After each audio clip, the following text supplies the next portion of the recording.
And welcome in Out of Bounds here on 1037 The Buzz. Appreciate everybody listening in on this beautiful day here in the great state of Arkansas. John Nabors, Joe Franklin, broadcasting live from the Hoggs Meat Market Studios with you today. And thank you, as always, for making us a part of your afternoon.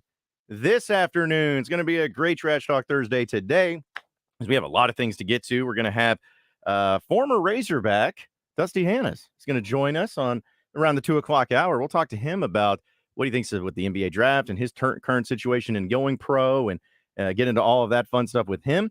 In 3 o'clock hour, we'll have Tyler Spoon on, thanks to First Horizon Bank, just like we do every Thursday. Talk about the College World Series with him, because there's a big game tonight, as it was a crazy game last night, pretty much all the way through the College World Series. So we'll get into that with him. We'll also talk more about the NBA draft coming up tonight, too, and dive into some of the players and some of the Razorbacks and where they're looking at, and the latest mock drafts and some of the even big news going on in the NBA as well. And, of course, your phone calls and text messages. Always want to hear from you. 501-661-1037 is that number to call or text in. You can get after us in the Asher Record Live fan feedback.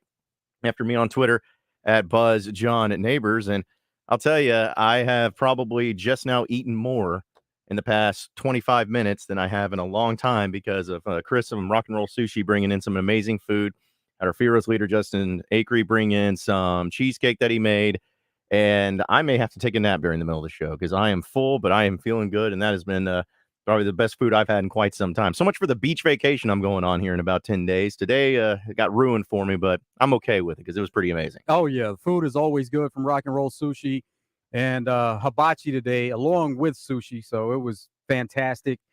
And then, yeah, Justin Acree, the cheesecake that he made, he's a really good cook. And anytime he brings in food, we really appreciate that. Yeah, I told Akers, like, hey, if radio doesn't work out for you, you can just become a baker and just do some cheesecake, because it's pretty phenomenal too. But yeah, I went downstairs into the conference room where Chris brought the Rock and Roll Sushi, and when he brought in some things, it's little sushis here and there, and great, it's always good. And then I go down there and I see massive pans of nothing but chicken and hibachi rice, and then even more sushi that looks like it's like the entire conference table was filled up with it. So the entire company can eat. Man, like, no one. If anyone goes home from the office today hungry, that's their problem. They did something wrong. They screwed up. But so much food, and it was so good. So really appreciate Chris and Rock and Roll Sushi bringing that in, because it is pretty phenomenal. But enough about the food side of things.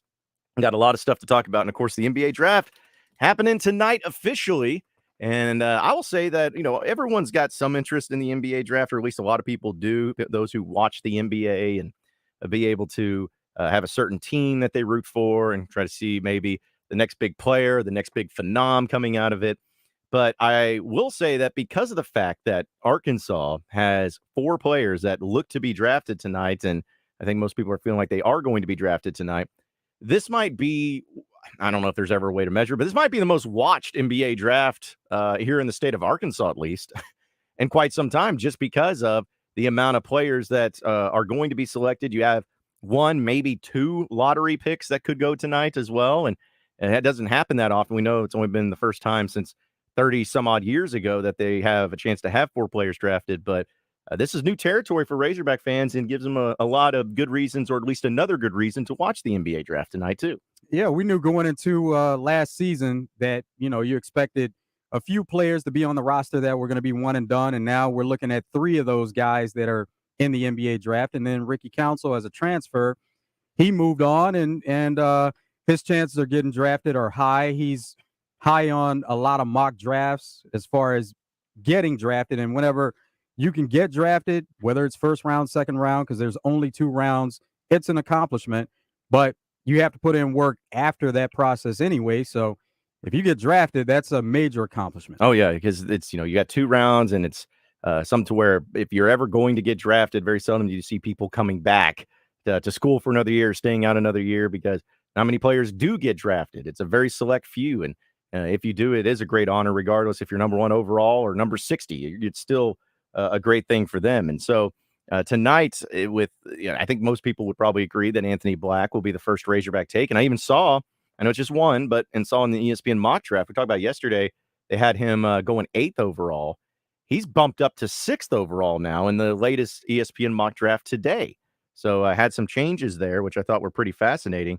but again, just ESPN. But they're feeling like he's been moving up the charts and could have a chance to flirt with the top 5 tonight if it all goes according to what they believe happens. We've also heard the talk that some teams may be trying to trade up to get into the top 5 to possibly take Anthony Black. So, yeah, anywhere around that 5 range, you can start looking to see if he's going to come off the board somewhere between 5 and 8.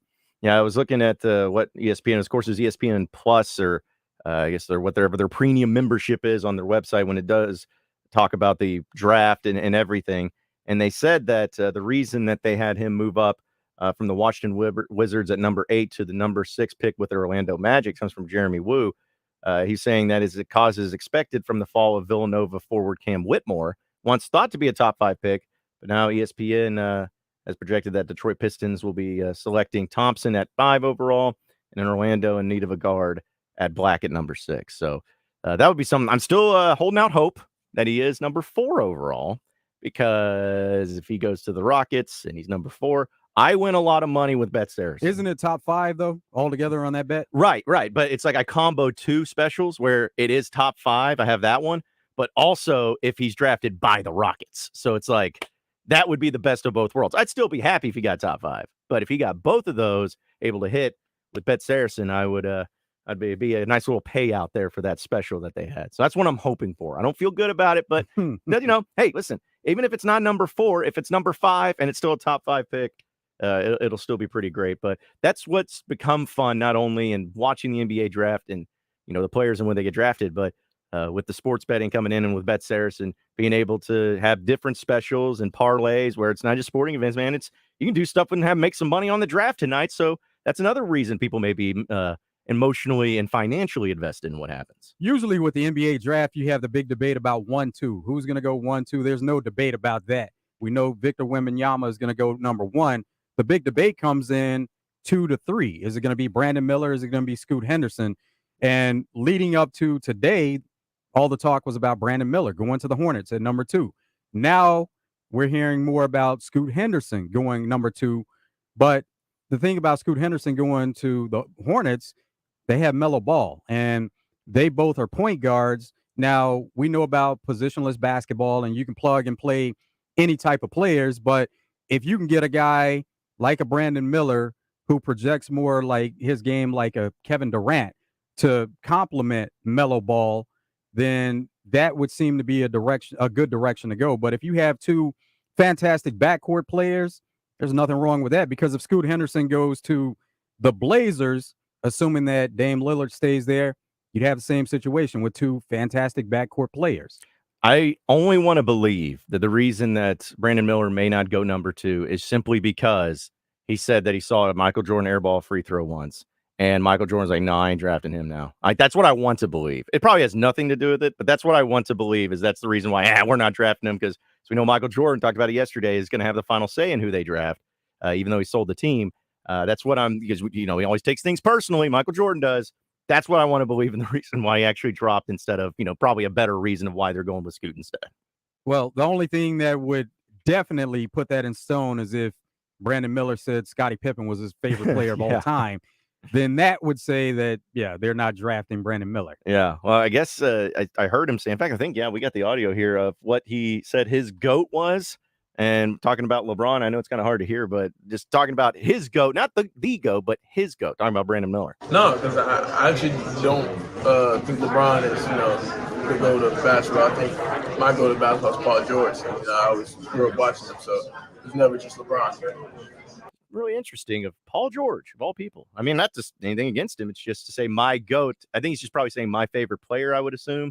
But, going with the Paul George comparison. His game is a lot like Paul George, and that's probably what he heard growing up. And he said he watched him growing up. So that's somebody that he really enjoyed watching. So that's why he says, he's allowed to say what he wants to say, how he wants to say it.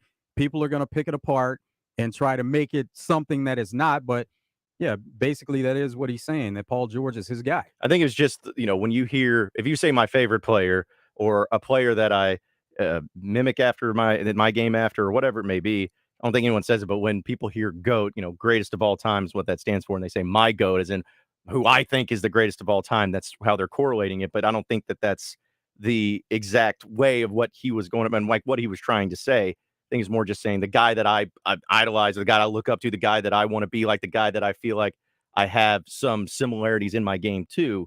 That's probably what he was referring to, not necessarily saying, "Oh, I think Paul George is the greatest of all Well, time." something else you can pull out of what he said was he said it's not all about LeBron. So what he's saying there is kids that grew up that are a certain age group, they probably all look to LeBron, and LeBron was the guy that they all enjoyed watching. And he's saying, no, it's not all about LeBron. It's LeBron, and there are a lot of other great players that have played in the NBA at this time, but Paul George is the guy that he likes. Well, here on the Asher Record Live fan feedback, Laker Nation chimes in, says, "I can't wait to see LeBron elbow Wimby into the ground." So, It'll okay. probably happen at some point. Yeah. And they've been talking to him about putting on some weight and things that he has to do to adjust to the NBA game. And he basically is saying that he's going to play the game the way that he's always played it. He made the comment about putting on weight. He said, no, these other guys need to skinny up. Well, and then also on Hoops Coach says on the Asher Record Live fan feedback, says, "I'm not sure this is trash talk, but according to CBS Sports, Anthony Black will be overdrafted tonight as a point guard who cannot shoot. The problem is that NBA draftees are drafted on their potential. In addition, most NBA draftees also take on average about 3 years to adapt and adjust in becoming a legit professional NBA player." Yeah, well So, said by any player pretty much that gets drafted into the NBA. But thing about it is there have been other great players, Jason Kidd being a prime example of a guy who wasn't a good shooter, but he just could get to the rim and get other players involved. He turned out to be a pretty good shooter. yeah, there's certain things that you can change and you can get better at in basketball. Like, you can't change your height, you can't change, certain things, but there are things you can work on and be better at. And shooting's definitely one of those things that you may not have. You may never be great at it, but you can always be a lot better at it. And he's got a huge opportunity and a long career in the NBA in front of him, speaking of Anthony Black. But we're just getting started here on Out of Bounds, folks. Going to watch the NBA draft tonight. Let us know, 501 661 1037. We'll have more Out of Bounds coming up next.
Trash Talk Thursday, you're on Out of Bounds. We're never going to talk trash about Bet Saracen in the Bet Saracen app because I am telling you, folks, these specials that they have each and every day, it's a good way to make some money and a good way to get creative with it too. Because listen, we talked about the NBA draft already going down tonight, and they got some great specials. For instance, you can bet on which these players will be drafted in the top 20 and get odds from various different players.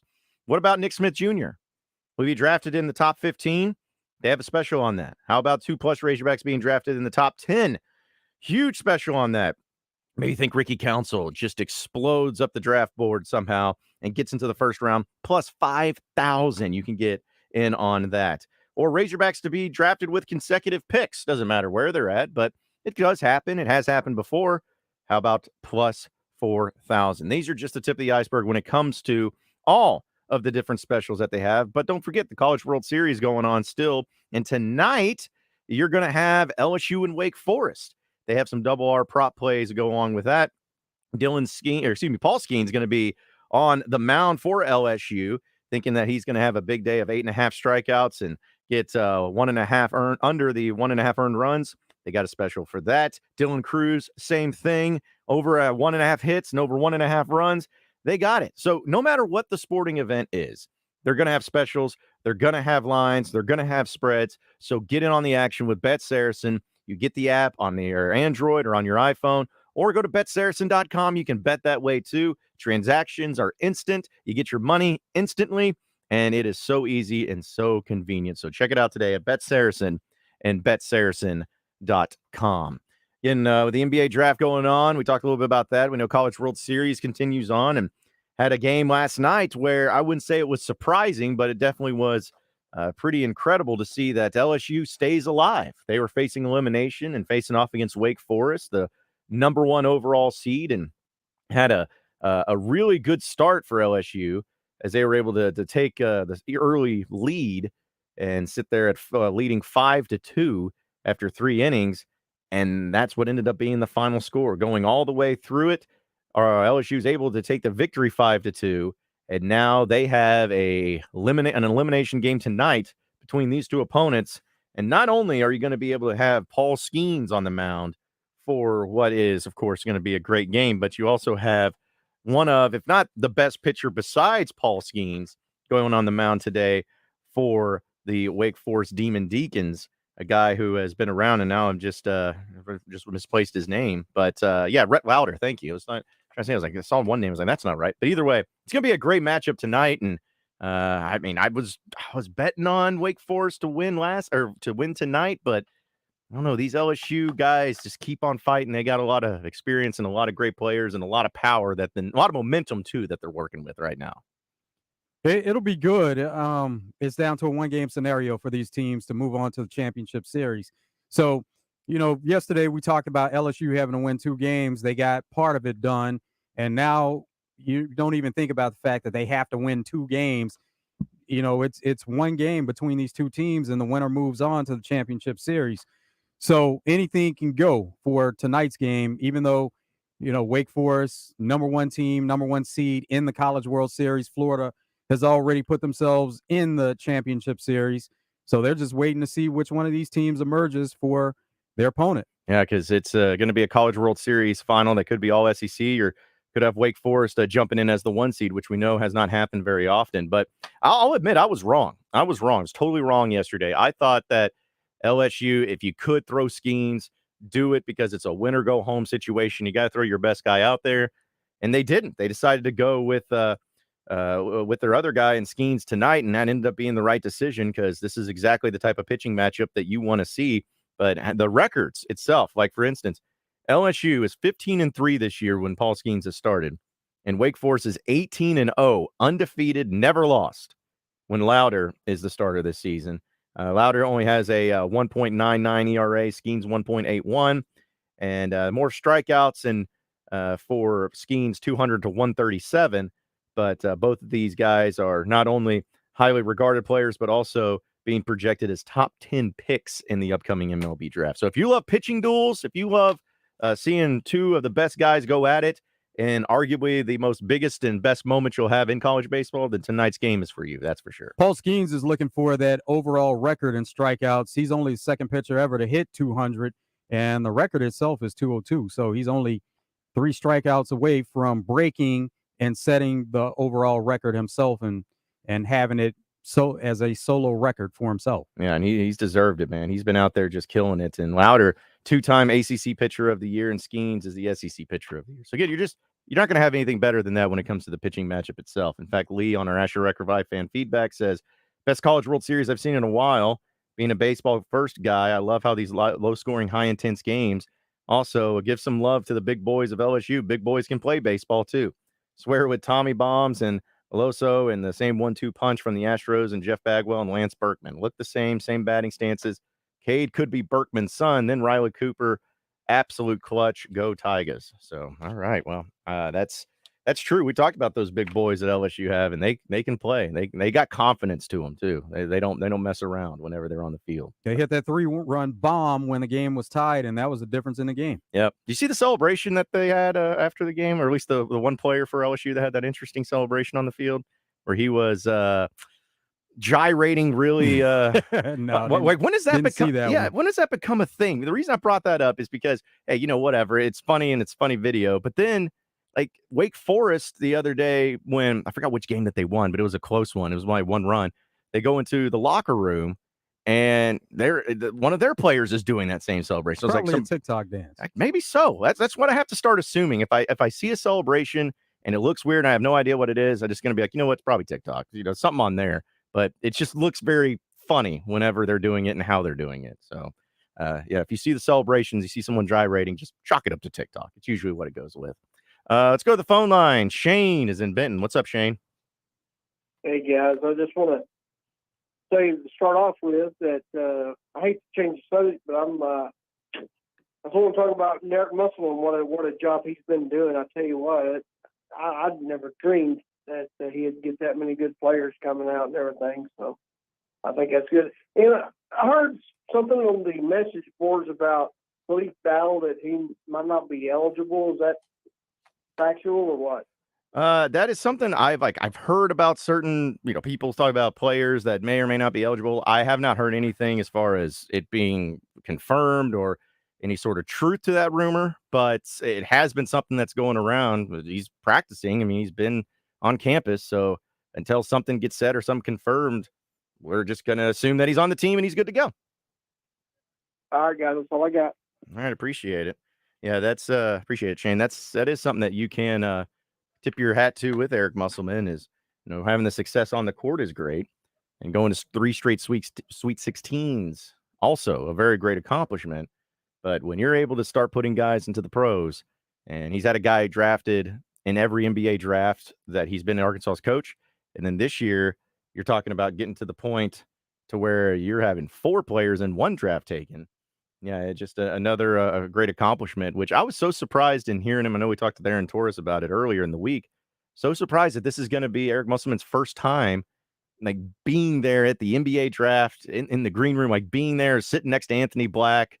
That's just a little surprising, knowing his history in the game of basketball and in professional basketball, where he's never been in that situation or in that room and in that particular place either. Yeah, NBA coaches don't usually go to the draft. So even though he has that background as an NBA head coach, they don't usually go. So, this is where he's had the most talent as far as players being drafted, draft eligible players going into 1 draft. So it makes sense. Yeah, I can't wait to see what he looks like in that suit that he has been talking about. It's going to be interesting to see that. Almost want to put it on a T-shirt, because it may not be something you see very often or ever again with Eric Musselman wearing the suit. The LSU baseball player, he was simply mocking the Wake Forest player. So I don't know where the original dance came from or celebration, but the LSU player, he was just mocking what is that what he said? Player was doing. Yeah. Oh, I don't know if he said it, but that's what was said about it. Oh, that he was just mocking what the Wake Forest player did. Oh, well, I guess we're making the connections then. Brad is in Searcy. What's up, Brad? Mocking or imitate? That imitation is either the one. greatest form of flattery. Either one. I'm sure it depends on who you ask. Okay, y'all need to put your conspiracy cast on, because I'm concerned about this submarine. Right. I don't I don't think they're giving us the whole truth. Okay. Just from a conspiracy point. Okay. So Uh, why do you believe that? Well, because look at the jobs that those guys had. Okay. They were specific in their field. One was an extraterrestrial company. I don't know what that involved, but it just seems to me that something's going on. Are they turning our heads away from something else? Well, what would you think it would be though? They've Like, always been good at doing that. what would it be? Like, is it they're saying that maybe they have like some That's ulterior just it. motives? I have no idea. No idea. Huh. Well, Because all of those guys were at the top of their field, and money excluded. Wow, I mean, okay, all the times he went down before that, no problem. Now he gets 5 of the richest men in the world with their job specifications that they have, and they disappear. well, I just don't know. Now, But I'll tell you, there was a guy that he was a filmmaker, and he had the opportunity to go with them this time. He said he had gone before, but he said he saw some issues when he was there before, and he chose not to go back this time around. what? Maybe they should have talked to him before they left. well, I see that the latest thing that, because I've been kind of following it casually, but the latest thing that they posted is 6 minutes ago is that the debris found in the search area that looked like it was from the Titanic submersible has been assessed to be from the external body of the sub, and it was located on the ocean floor 500 meters off the bow of the Titanic. That's the latest. I don't think that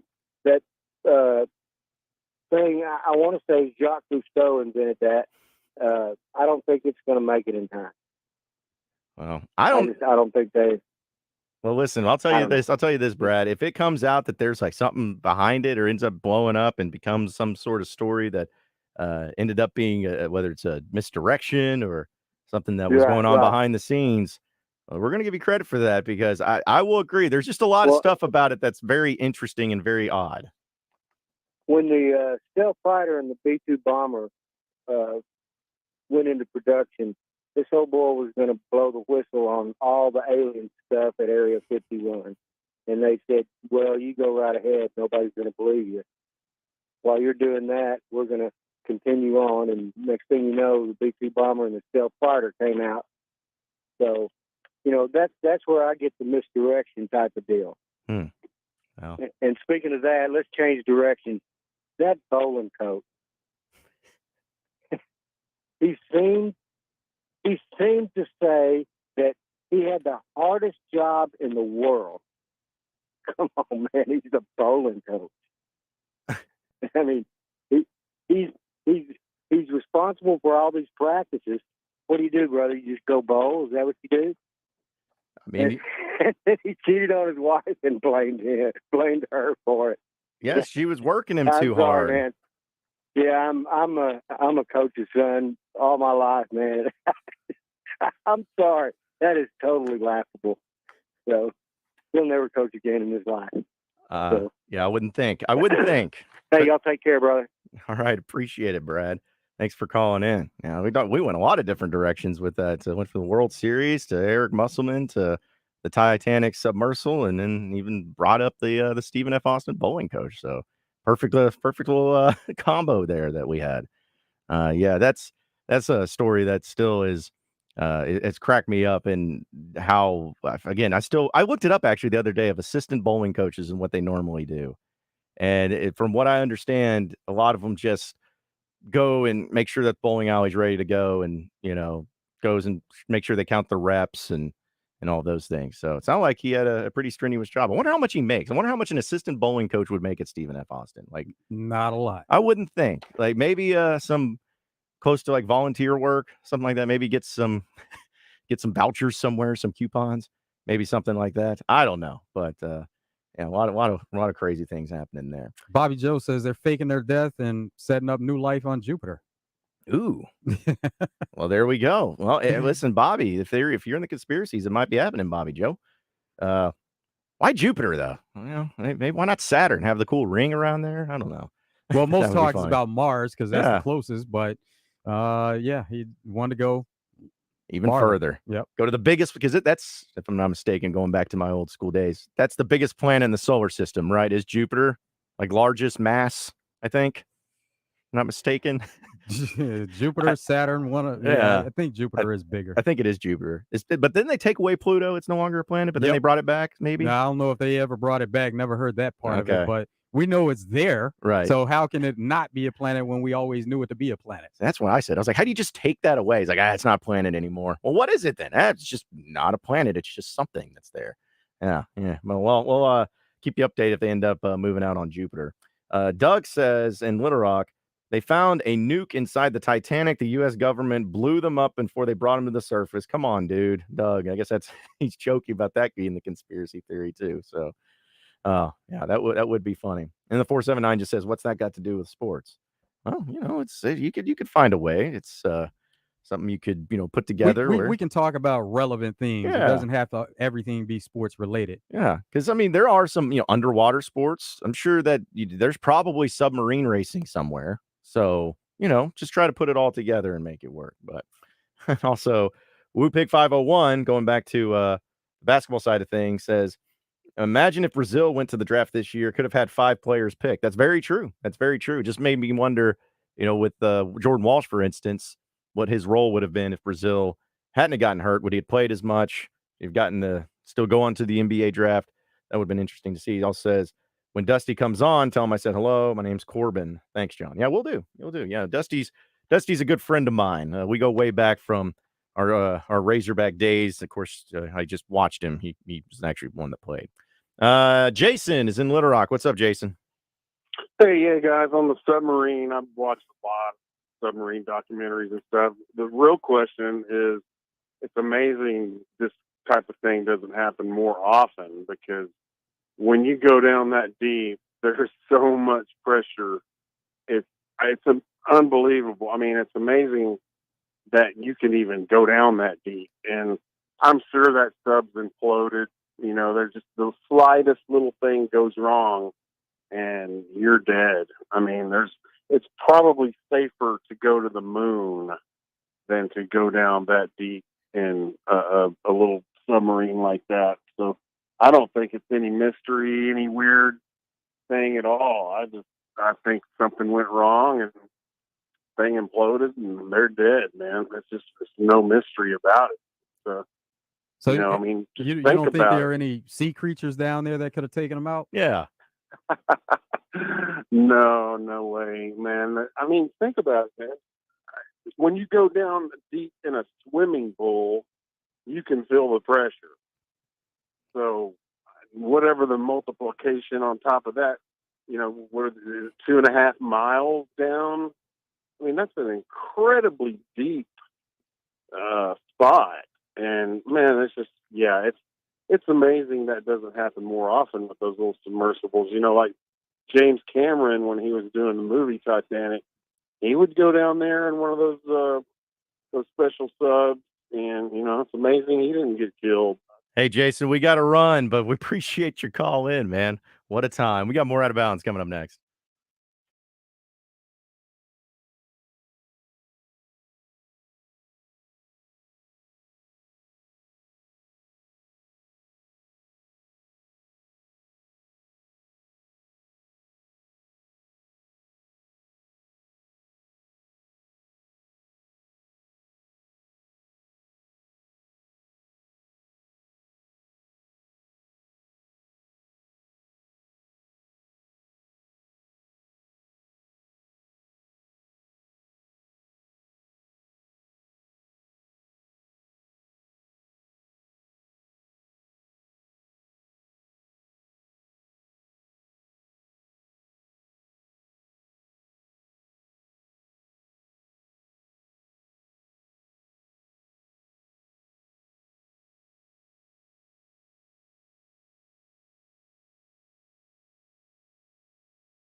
If you're shopping for a vehicle, you want to get to Guadney Chevrolet. Guadney has best deals in the market.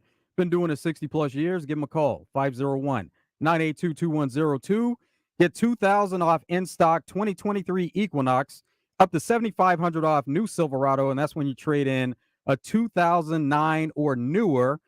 5.9% is available for 72 months on Silverados when financing with GM and a well-qualified buyer. Everything new as low as 6.99 through GM Financial. Pre-owns, they're good enough for mom. They're always going to inspect those vehicles, and they wouldn't put you in a vehicle that they wouldn't feel comfortable putting their own mom in. So make a trip to the Gregory Street exit in Jacksonville. Shop them online, GuadneyChevrolet.com. You can see all the deals, the cash allowances, the rebates, even appraise a vehicle, see just how much it's worth. They're giving thousands over book value, whether you trade that vehicle in or you sell it to Guadney Chevrolet. Guadney is always actively buying vehicles, so you get a great deal on a vehicle that you trade in or sell. See the entire inventory of new and pre-owned vehicles on GuadneyChevrolet.com. And if you need to schedule a service, they have convenient service hours throughout the week. Also Saturday, 7 a.m. until noon, in case you can't make it throughout the week. It's Guadney Chevrolet, Arkansas's #1 Chevy dealer. Guadney Chevrolet, GuadneyChevrolet.com. It's Trash Talk Thursday here on Out of Bounds. We'll have what's trending in the world of sports in just a second. A few people, though, on our text line. Hunter from Cersei says, talk about the Titanic submersible. It says, that there were wealthy gamblers in their lifeboats looking back betting on when the Titanic would go down. Oh my goodness, just kidding. That's awful. Yeah, that is pretty rough. And also from the 501, this cracks me. This is from Ruben. He says, I hate to say it, but those people are dead. They went down 4,000 feet in a carbon fiber cylinder. If anyone has worked with carbon fiber, you know that it shatters and doesn't crack or break. When it failed catastrophically. Basically, probably just speculation, killing those people instantly. So I was like, well, yeah, but, isn't it more interesting to think that maybe there's a lot more to it? And then they say, no, not really. I base my existence on logic and facts. And the facts of the matter is I don't believe that they tested the vessel at 4,000 feet. They had no subject matter experts older than 45 years old in the crew. And more disturbing, using a wireless game controller to control the vessel just all sounds rather amateurish to me, in my opinion. And they could have sent it down unmanned to test it before, but they had made some expeditions before, not knowing what the depth was if they went that deep. But yeah, they definitely could have tested by going unmanned. Yeah, sounds like you're a lot of fun to go through there, Ruben. But hey, appreciate the logic there too. All right, a few things trending in the world of sports, so let's go ahead and dive into it. What's trending in the world of sports is sponsored by Arkansas-based West Rock Coffee. Join West Rock Coffee and their 1.5 million coffee farmers around the globe as they fuel Arkansas with great tasting coffee, tea, and water delivered directly to your business. Contact them at westrockcoffee.com or 833-886-JAVA today. All right, what's trending in the world of sports? We know the NBA draft is going down tonight. But also, some NBA deals were going down yesterday as the Boston Celtics, the Washington Wizards, and the Memphis Grizzlies agreed to a 3-team trade last night that sent Kristaps Porzingis to the Celtics, guard Marcus Smart to the Grizzlies, and guard Tyus Jones to the Wizards. As part of the deal, Memphis is sending Boston its first-round pick in today's draft, the 25th overall selection, and the Golden State Warriors' top 4 protected first-round pick in 2024.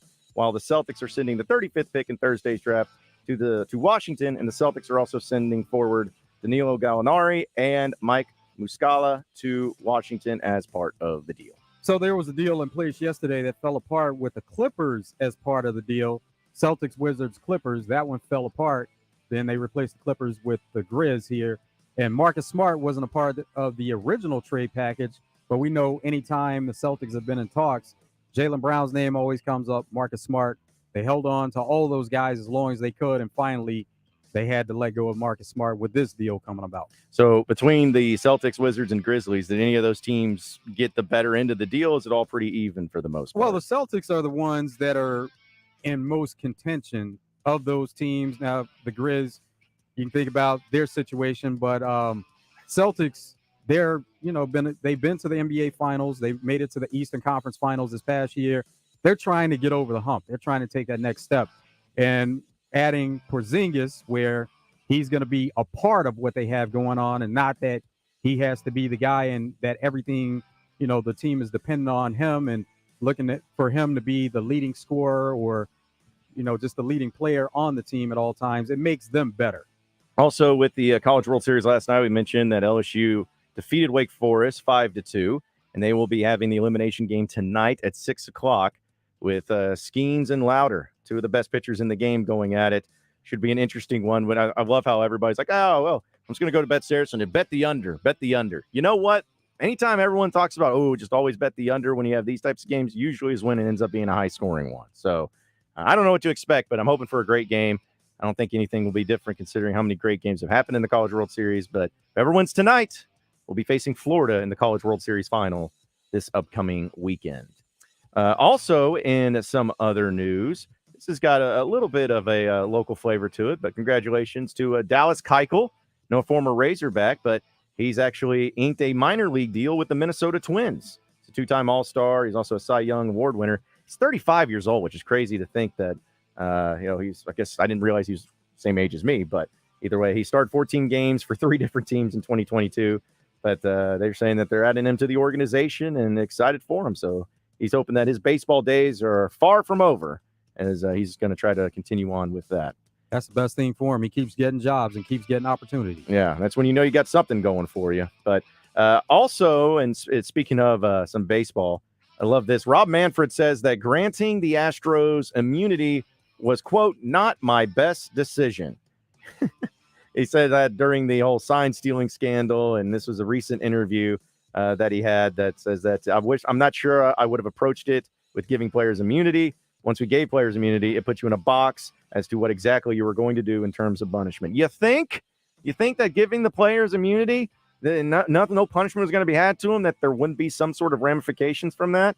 He also says that I might have gone with the investigative process about the grant of immunity and see where it takes us. Starting with, I'm not going to punish anybody, maybe not my best decision ever. So at least he admits that. That's worth something, right? That he admitted that he didn't handle it right. Not that you can change he's it. still going to be highly criticized for every single move he makes. Well, that was definitely one he continues to be criticized for. And also, congratulations, because I actually like this guy, Dan Hurley, the coach for the UConn Huskies, of course, won the national championship this past year, beat the Razorbacks in the Sweet 16. He has signed a new 6-year contract worth $33 million with UConn, putting him among one of the highest paid coaches in all of college basketball that runs through 2028 and 2029. I would say he's worth every bit of that, considering how dominant they were, considering he won the championship with them, and knowing how far they had to come during the regular season. So very, very much deserving to him, and glad that he was able to get that money. So we'll have some other things to get to as far as what's trending in the world of sports and some other headlines. I know we have Dusty Hannas joining us on the other side of the break. Before we take a top of the hour update, though, let's try to quickly squeeze in 49er John real quick. What's up, 49er John? What's up, fellas? How y'all doing? Good. Great day to be a Spurs fan. We're back. We're officially back with the number 1 pick tonight. Kudos to all the Razorbacks getting drafted, but tonight it's all about the Spurs. Victor. Whenever I pick out his last name, I'll get it. And the term for that sub, they shouldn't have had their rich asses down there. I mean, who cares? I mean, at this point, you don't go to who cares what's at the bottom of the sea, of the ocean, whatever. Certain things we should never know. How to live with animals and all that. That's called drugs. Meth is on the rise in America. That's why all this stuff is happening. Guys, that's people like that, I don't get them. And John? Yeah. Depending on... We got to run, 49er John. Appreciate you calling in. More Out of Bounds coming up.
1 hour down, 2 hours to go. Appreciate everybody listening in on this beautiful day here in the great state of Arkansas. John Nabors, Joe Franklin, broadcasting live from the Hoggs Meat Market Studios with you today. And thank you, as always, for making us a part of your afternoon this afternoon. It's been Trash Talk Thursday, as you know, we've been all over the place, in fact, in the first hour. My goodness. But it's been fun. It's been entertaining for sure.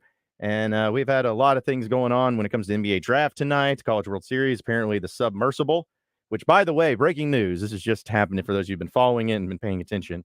All 5 people aboard the submersible have died. That's according to Ocean Gate Expeditions. That's been confirmed.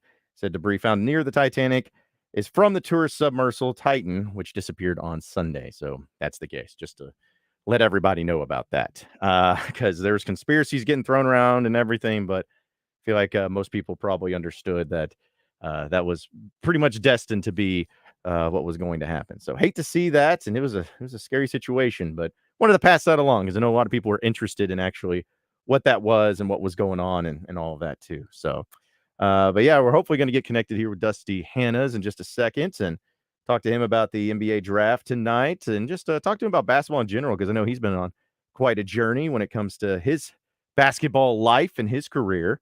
And so I know that he's been up there actually hanging out at the University of Arkansas and getting some practice in. I think him and Bobby Portis were up there and practicing with some of the Razorbacks. And Ronnie Brewer was involved too, and some other pro Hogs. So that was really cool to see. And I think it's the Santa Cruz Warriors is what they're called, the team that he's on. So, yeah, we'll talk about that and a lot more with him here in just a little bit.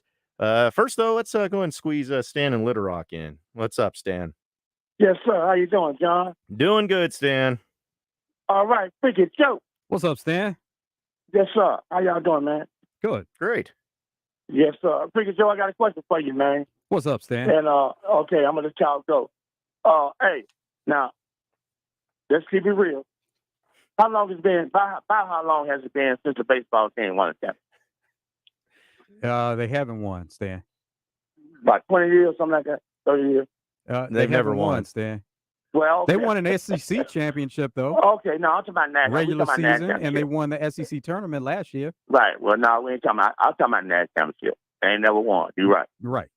How long has it been since the basketball team won a championship? It has been 29 About 28 years. Stan. 28 years, almost 30 years. Yep.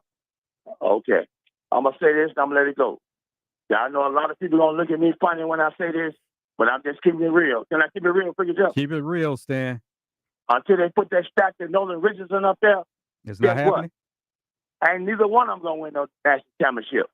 Y'all have a good evening. Thank you, Stan.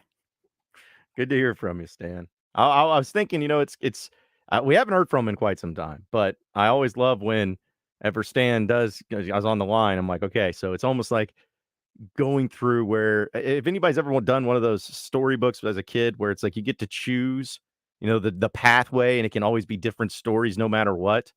That's how I feel like what it is with Stan. It's like, okay, when we're starting, all right, he's gonna start with, can you keep it real? Okay, cool. All right, so now what? All right, well, he's asking when's the last time baseball? Okay, baseball's gonna be topic, but then he also brings up basketball. Okay, so that means it's all going to equate to the fact that Arkansas has not won a national championship because they're not going to have Nolan Richardson a statue. Like I don't want to call it ad libs, but it's almost to that case. But still, it's pretty funny. I'm listening.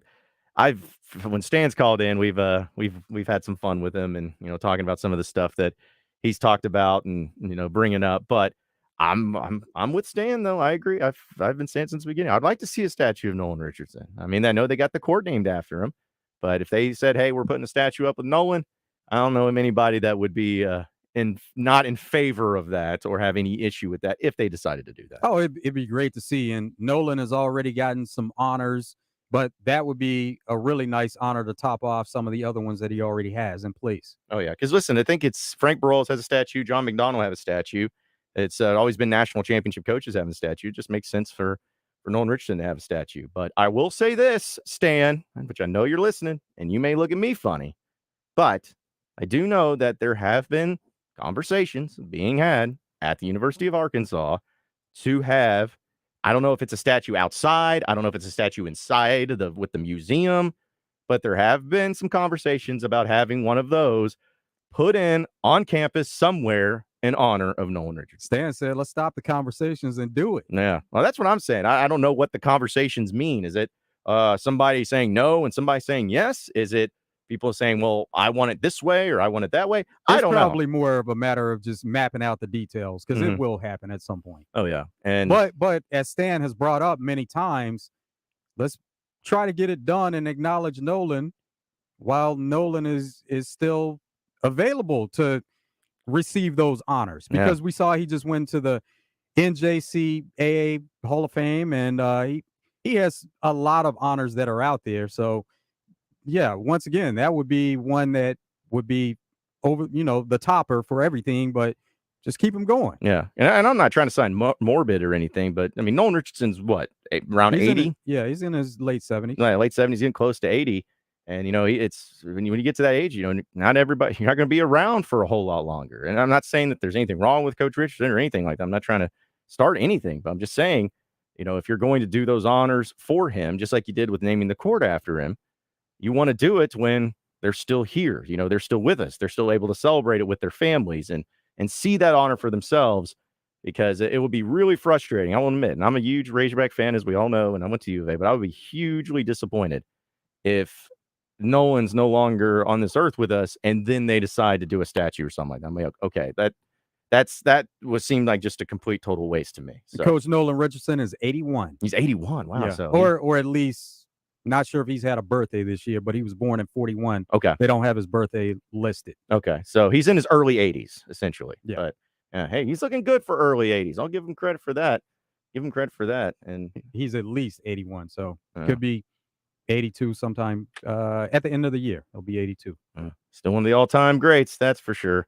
And I know that he's looked upon, and seeing the court and how much it meant to him to have that. And every time you watch it on TV or go to the game, seeing his signature Nolan Richardson court, little slobber hog next to it, it's very special. And it means a lot, I know, to just the program in general. Because here's the thing. I've always said when it comes to basketball programs in college that if you want to know if you're I'm not saying Arkansas is a blue blood, but if you want to know that you are a really good college basketball program, I feel like you have to have 2 or more Hall of Fame coaches. And the reason I say that is because if you had one coach that was more about the coach and not the pro, like Billy Donovan, for example, at Florida. Florida's not a bad basketball program at all, but all their success was really stemming from the run that Billy Donovan had because he was such a great coach. And if you only have one coach, does it make you the program, or is it really about the coach that you had? But with a place like Arkansas, when you had Eddie Sutton and when you had Nolan Richardson, 2 different coaches that were able to bring Arkansas to really great heights, and who knows if maybe Eric Musselman can do the same, then that just kind of shows you that not only are you great at hiring coaches, apparently, but you also have a program that gives and provides those coaches enough to be able to succeed at the highest level too. It's been built. Yeah, it's been built to a certain point where you can use history as part of the recruiting. You still have to actively recruit and tie it into everything that happens with recruiting now, but you can always turn it back and show players the history and that they have won at a high level, some of the things they have done in the past, and that's always going to help recruiting. Oh yeah, because listen, I'll say, like, Eric Musselman would be successful, I think, no matter what, like wherever he's at. But he even talked about a lot of the draw that he had coming to a place like Arkansas is seeing what was been accomplished here and knowing the respect he had for a Coach Richardson and knowing, what the program was and some of the great players and some of the connections. But, he also saw, he's like, I can succeed there, as a coach. I got the facilities, I got the fan base, I got the support, I got the recruiting, I got the tools to be able to do those things. And so when you have that, it makes it appealing for coaches to come and coach with you. It makes it appealing for players to come and play for you. It makes it appealing to have, big time TV people, broadcasting. They want to play your games. We talked about that list a few months ago and bringing it up the fact that you had Arkansas being a top 10 team in college basketball that draws in television audiences. Like, that means a lot. So, again, I'm not saying Arkansas is a blue blood program because I feel like it's a term that gets thrown around way too much, but there's reasons why that Arkansas is looked upon as being one of the better programs in the country or in the SEC. And Coach Richardson is, without a doubt, the biggest reason that is because he was able to bring not only Final Fours, not only success, not only draft players, but bring a national championship, which matters the most. NBA breaking news. So Chris Paul traded to the Wizards. Now the Wizards are putting together a trade package to send Chris Paul to the Golden State Warriors. Ooh. And Jordan Poole is going to be part of this package along with some future assets. Ooh. So is Draymond staying now because him and Poole get to go separate ways? Well, it's about money for Yeah, Draymond. I know. Draymond wants to make sure the money is right. Now, he wants to be with the Warriors, and it didn't matter whether Jordan Poole was still there or not, but he wants to make sure his money is right. So if this is the case and it's happening and all of that, Chris Paul, so what role is he? Like, is he going in as a starter? Is it going to be just, hey, you're coming off the bench? Is that even defined right now? Like, what's kind of the expectation, I guess, for Chris Paul being on the Warriors? It's probably not defined right now, but if you just take Jordan Poole out and put Chris Paul in, then that would mean he's coming off the bench, but you can come off the bench and play significant minutes. I think just like Jordan Poole has. Yeah. I feel like if you're one of the all-time greats, or at least you're one of the greats from an all-star perspective from this generation, you got to play with the Warriors at some point. Like, that's just what you got to do. The rite of passage, if you will. But no, that'll be huge for them. I think that'll be great. And maybe, just maybe, Chris Paul will finally get that NBA title that he's been striving And this after. is a move that would make Chris Paul happy. Oh, yeah. Going to the Wizards doesn't make him happy. And if they would have had a buyout situation, now he could have chosen whatever team was out there. But surely behind closed doors, when they were thinking about making some of these moves, they let Chris Paul know that the Warriors had an interest there, and that's something that makes him happy because of their history in championship runs. It's a good spot to be in. Let's see, from the text line, it's talking about Nolan Richardson from the 501, says his birthday is actually December 27th, so he won't be at the end of the year. Yeah, at the end of the year is when he'll turn 82. Also, Drew in Little Rock says, here is the best thing we had until today's times. We may have been another dynasty in the future with Muss, so we can build two if it happens. Build the man his, I guess it's supposed to be statue he deserves. I'm going to go ahead and say that's supposed to be stature. Maybe autocorrect got you, but yeah, I agree. There's something about the statue too. Like the court's awesome for Nolan, and I think he's very appreciative of it. But when you get a statue built of you, like, that's something where everybody walks by and they're like, oh yeah, that person, that guy, that man right there, that's what he looked like. Because it's also, I'm all for the statue, but they better make sure they do a good job of it. Because you remember some of these statues we've seen that people designed of other people. What was it? Was it Cristiano Ronaldo? Yes. Like, everyone was like, what is that? That is not what it's supposed to be, and that looks nothing like him. So yeah, if that's the pressure you get put on. If you make a statue, you better make it look like him, because if you don't, you're going to be a running gag for the rest of the time. So go back to the phone lines. Brad is in Mayflower. What's up, Brad? Yeah, I got a question about the statue. Do you think any other schools got a statue for a ex-coach that sued them? Sued their university that put the statue up?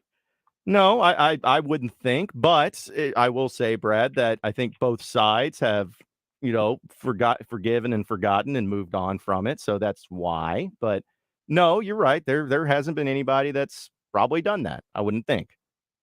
Yeah, I would think that'd be unique. Well, but there are some cases, though, you see too, Brad, like just here recently, like the Mike Leach with Texas Tech. I know that he's no longer with us here on this earth, but they decided to induct him into the Texas Tech Hall of Fame and honor him that way. Yeah, and it didn't end well. And in fact, I have to double check, but I'm pretty sure that there were some legal battles in that too. But when time passes on and people mature and grow out of it and forgive and forget and all of that, I think we can all make it all right. At the end of the day, it goes back to the accomplishments that were done at that school. And Nolan Richardson was well accomplished at Arkansas. Yeah, he got a court, right? So I just wondered about the statue, if anybody had ever sued their school and has a statue in their honor. I thought that would be unique to Arkansas. Well, it's probably unique with the court. True that. Naming. So, I mean, they've already gotten past that barrier. Yeah, that's quite an accomplishment. That's good. Okay, thank you, guys. All right, appreciate it, Brad. Thanks for calling in. That would that's something that, again, I think most people have moved on from, and the parties have moved on from, and I think everybody's better off from it too. Let's see. Also from the text line, it says from 501, when Stan calls in, John's face droops down. No, that's not true. I normally shake my head when Stan calls in, just because it's always funny to hear from Stan and Little Rock. But yeah, appreciate you watching into our live stream, though, on our YouTube, Facebook, and Twitter pages, too, at 1037 The Buzz. So, man, everybody's talking about, of course, with the Chris Paul trade. And now, of course, the graphics come out, and knowing that he's now going to be a part of the Warriors and all of that. Steve Kerr is going to be coaching him, too, which is pretty insane. And, yeah, then I guess with the Steph Curry angle and Klay Thompson, of course, if Draymond Green go there, listen, the Warriors are a great, well-oiled machine when it comes to what they've accomplished and constantly being in the mix for a title. And so adding Chris Paul, does that make them an instant title contender? No, because they've already been a title contender. So I just think it's an upgrade for them. They get an experienced guy who's been around a long time and who's played with a lot of great players too. That'll fit right in. So let's go back to the phone lines. Savage is in Cabot. What's up, Savage? What's up, fellas? You talk about Nolan Richardson. I think when you have an older regime, there was a lot of people that passed away that had hard feelings against Nolan. Now they're not in there. It's a different situation. He got the court after him. I'd love to see him get a statue. But Frank Rules and a couple of them that are out of there, I don't think it would ever happen with them still in place. With the suing part of it, I thought they held a grudge against him. But now that's passed, I think he'll possibly get a statue. And John, tell me about your clock management. You take some phone calls, so I love it the way you do 49er John, because it seems that every time he calls, you got to go to break. Y'all have a good day. Appreciate it, Savage. Actually, this time I did on accident. I just didn't realize we were so close up to the clock. So that's what that is. But as far as the deal with Nolan and all of that and Frank, it was kind of the same thing, Joe, with the old regime never going to play Arkansas State. Never. Not happening. And no matter what the circumstances are, they're never going to play Arkansas State. Well, guess what's happening in 2025? They're playing Arkansas State, and they're playing in War Memorial Stadium. Will that be the first of many games between Arkansas and Arkansas State? I don't think so. It could be wrong, but I don't think it'll be an ongoing deal. But, when you change regimes, when you change personalities, when you change cultures and whatnot, sometimes those things that people held on to for so long no longer become relevant, and they end up getting done anyways. So that's what happens. Yeah. New administration, they're going to stick to some traditions, but that there's going to be some change, and that's been a big part of the change, that Arkansas has been more willing to play some of the in-state opponents. Yes, which has been nice to see, especially in all the sports that they've had too. 601 text in and says, if it's all about accomplishments, then Pete Rose should be in the Hall of Fame. Well, no 100%. Question. No question about it. Yeah. I don't know who, and I'm sure there are people out there, because obviously there are people out there denying him from the Hall of Fame, but at least people I've talked to, I don't know anybody worth their salt that says that Pete Rose doesn't deserve to be in the Hall of Fame. I'm sure they're out there. Yeah, there are some detractors, because they just stick to the fact that, especially the traditionalists, they'll stick to it and say it was against the rules. It's still against the rules. You see players being punished in different leagues for it now, as far as gambling. And so they just are stuck in the fact that that's their belief. He shouldn't be allowed to get in. And it's not even about what he accomplished on the field, because he did accomplish a lot. But yeah, there's some that's their belief. He shouldn't be in. Just absurd. Like, that record's never going to get broken. Of course, I say that, and I've seen already records get broken, so I'll probably be wrong. But still, I don't believe that record will ever get touched, and the most hits in a career. And you're going to have a guy that is going to have that record forever, more than likely, and he's not going to be in the Hall of Fame. And it had nothing to do with what actually happened on the field or any, enhancements that he did or anything like that. It's literally because he bet on baseball. That's what it came down to. So that's maybe one of the biggest tragedies in all of sports.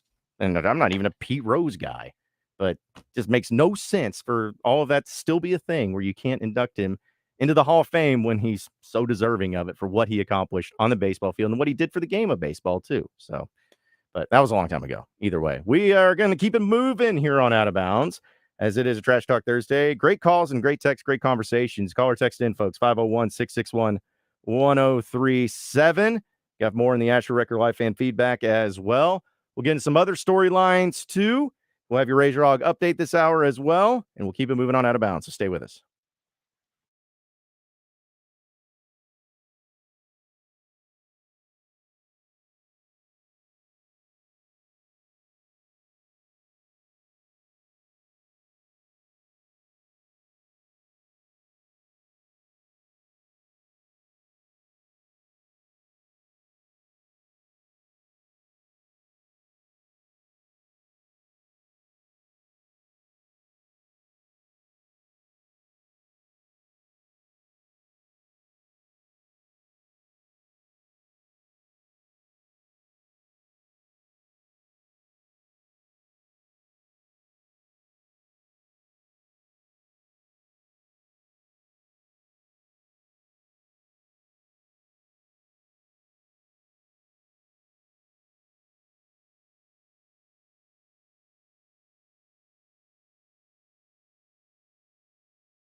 It's a great time to get to Twin Peaks for happy hour, 2 to 7, later happy hour, 10 to close.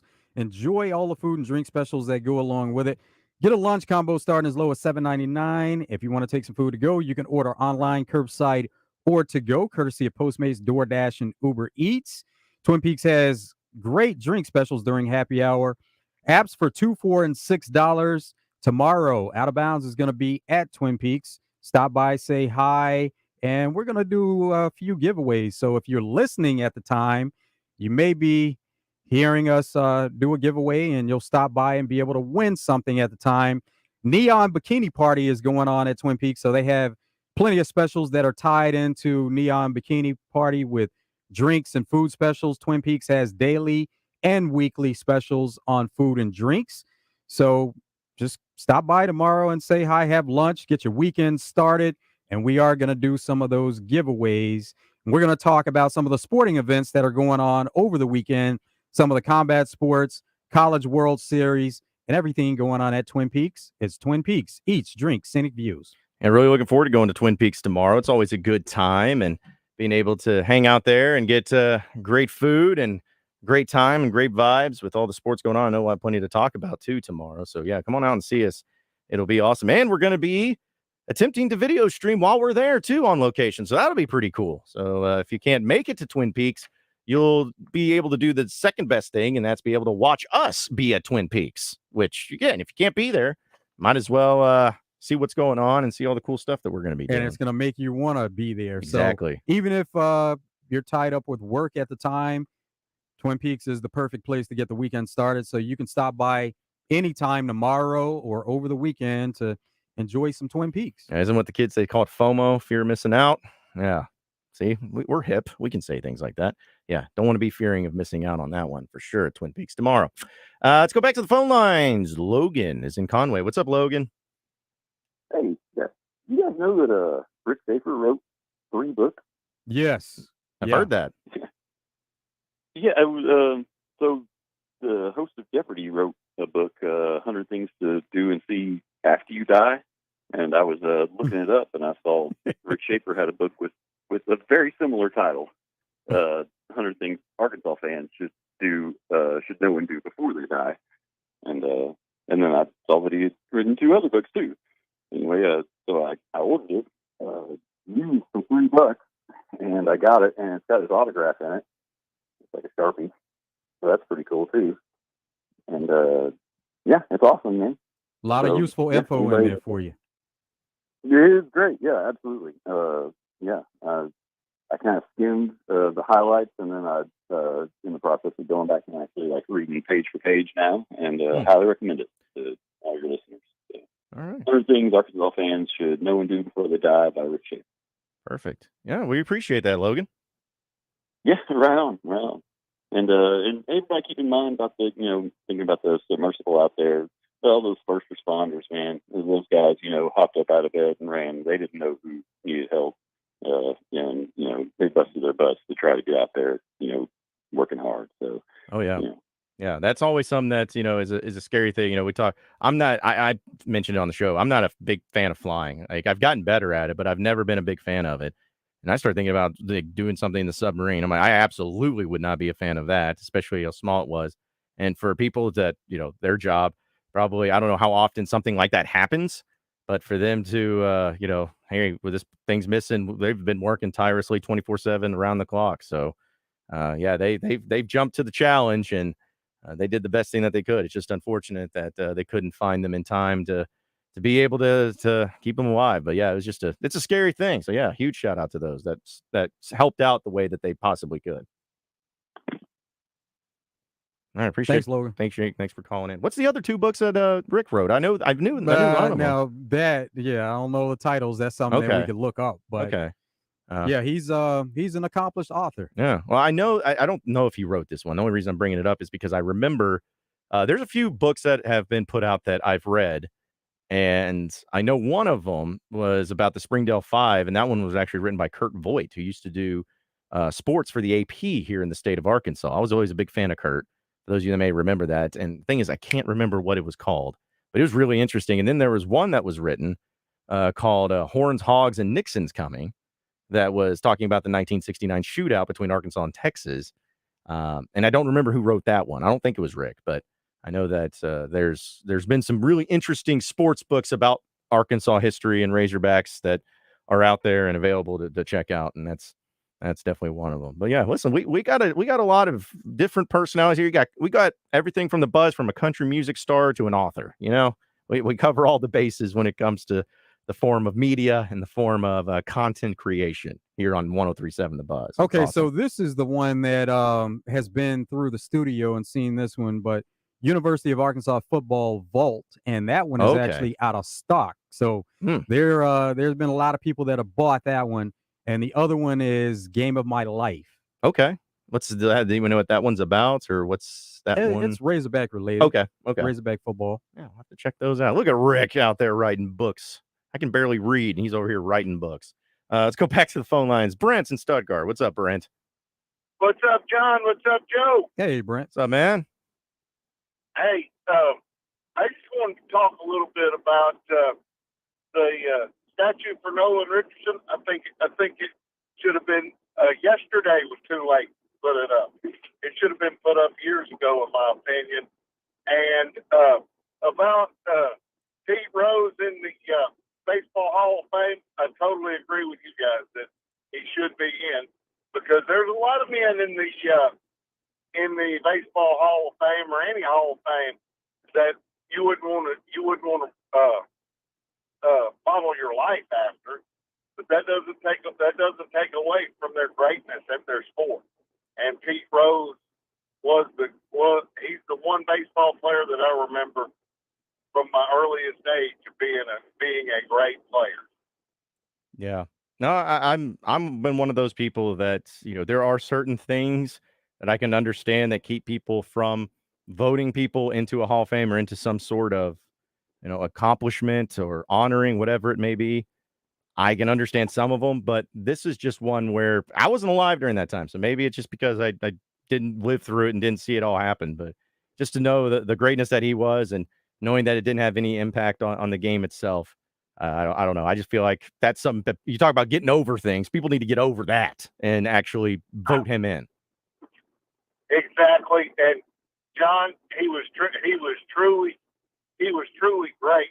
I think I forgot what the hitting streak he had was back in the mid 70s, like 77, 78. I forget the number of games. I think it was like 40 something, if I'm not mistaken. Is that right? Can y'all look that up? Yeah, it was like 44. Yeah, it was 44 games. 44. Yep. And what's happening with the basketball portal, Johnny? Well, we're going to build that scholarship. Oh, yeah. I mean, they're going to fill it. They've had, of course, a visit that we talked about yesterday from the kid that transferred from Memphis. He was on an official visit, and he left actually feeling pretty good about it. And Chandler Lawson's his name. But besides that, it's been pretty quiet because we know Muss is going to be at the NBA draft tonight. So he's got his staff working on it, too, and figuring it out. But another thing, too, with the basketball program, they haven't announced any sort of replacement for Gus Arginal, like as far as anybody getting promoted or any new additions there. And Coach Arginal's been gone for a couple of weeks. 3 weeks. Yeah, 3 weeks, something like that. So there's a couple of things that they need to get figured out, I guess, with the scholarship and also that open coaching position. All right, well, we'll see you tomorrow. All right. Looking forward to it, Brent. See you then, Brent. Yeah, it's always good seeing Brent and seeing him out at Twin Peaks with us on those Fridays. Also, Navy Mike. Lots of calls. Keep them coming, folks. What's up, Navy? Hey, what's up, John and Joe? I just saw the update on my newsfeed of the submarine, and thoughts and prayers out to their families. Let's not forget, guys, that one of those 5 people in there was a 19-year-old kid who hadn't even gotten to really live his life yet. And that just got cut short. And all I can think is, from now on, maybe just to lead to the legislature and strict regulations to where, worst case scenarios have to be hashed out, and testing and all that stuff. And I know you can't really tell a billionaire how to spend their money. They're going to do it anyway, but make them jump through some kind of hoop, Actually, part of the Navy history is the USS Thresher. That same thing happened to it was a military sub back in the 60s. And that thing was a full-size military attack sub. not a sub the size of a refrigerator. You know, the deep sea is unforgiving. And tonight I'll be watching the World Series. I'm not really going to watch the draft because I can catch the updates on the bottom line, but that game's going to be a banger. Hey, And, Mike, Mike, how? Yeah, and you know what? I think it probably will be the over, honestly, on this thing. What is it, Love? Four and a half, 5.5? Something like that, yeah. Yeah. I would take it. Maybe these guys get knocked around a little bit, you know. But anyways, that's all I got. Well, guys. hey, Mike, as far as the subs, how far do they typically go down? Like Navy subs, what's the depth that they usually go to? It ain't 12,000 feet. Well, this one wasn't either. This was 4,000 or somewhere around there, but it's 4,000 meters, which is 12,000. It's 2.5 miles down. They typically only go down, I don't know, 3,000, okay. 4,000. Just kind of wanted to get an idea. There's different sizes. There's different sizes and classes, and some can go further down than others. But what I'm saying is, like, even those things, which are like world-class submarines, they can be crushed by that kind of weight of water. Right. It's 6,000 pounds per square inch, you know. But anyways, that's all I got, guys, and y'all take care. All right, appreciate it, Navy. Thanks. Over under on Wake Forest LSU is 7.5 tonight. 7.5 runs. That's a good number. That's a very good number. I don't know. And LSU was actually favored according to Bet Saracen by 1.5. So yeah, I kind of figured that too. Yeah, that's a tough one. Well, but you think about Wake Forest being the number 1 overall seed. LSU was favored, but LSU is the home team tonight, and they get the last at bat. Yeah, and you know it's they know how to do these spreads and do these money lines for a reason. And if I was I'm not going to touch as far as the money line goes, but if I was betting on them, I'd probably go with Wake Forest. But it's tough. It's really tough. I really don't know what to say on that one. That's why I'm going to stay away from it. But either way, we got your Razor Hog updates and a lot more coming up next year on Out of Bounds. So stay with us.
Trash Talk Thursday here on Out of Bounds, and we're never going to talk trash about Guatney Chevrolet with the great deals that they have going on right now. Get you a new Silverado in stock right now, $7,500 off. $7,500. That's $7,500 for all of you that may not be able to put that together. Yes, that is true. It is an insane deal that they have on, Silverados that I love because I have myself a Chevy Silverado from Guatney Chevrolet. Love it. You'll love it too. And you get $7,500 off. Also, $2,000 off. You're looking to go more of the SUV hybrid style 2023 Equinoxes. Really nice vehicles. In 2023, you're like, hey, wait a minute. Into this year, 2023, and then that mean it new? Yeah, it's new. All of it's new. And that's the deals that you get with Guatney Chevrolet. Also, 5.9% financing for 72 months on those Silverados when financing with GM and well-qualified buyer, as well as 6.99% on everything new with Guatney Chevrolet. They got plenty of inventory. So any vehicle that you're looking for that ever suits your needs. You just need something when you're single, just need something easy to get you by. They got you. You need something for the family. Got a big old family. You're going to try to take the whole family out to a trip across the country. They got a vehicle for you. So no matter what it is, check it out with Guatney Chevrolet right there in Jacksonville off the Gregory Street exit, 1301 TP White Drive. It's Guatney Chevrolet and GuatneyChevrolet.com.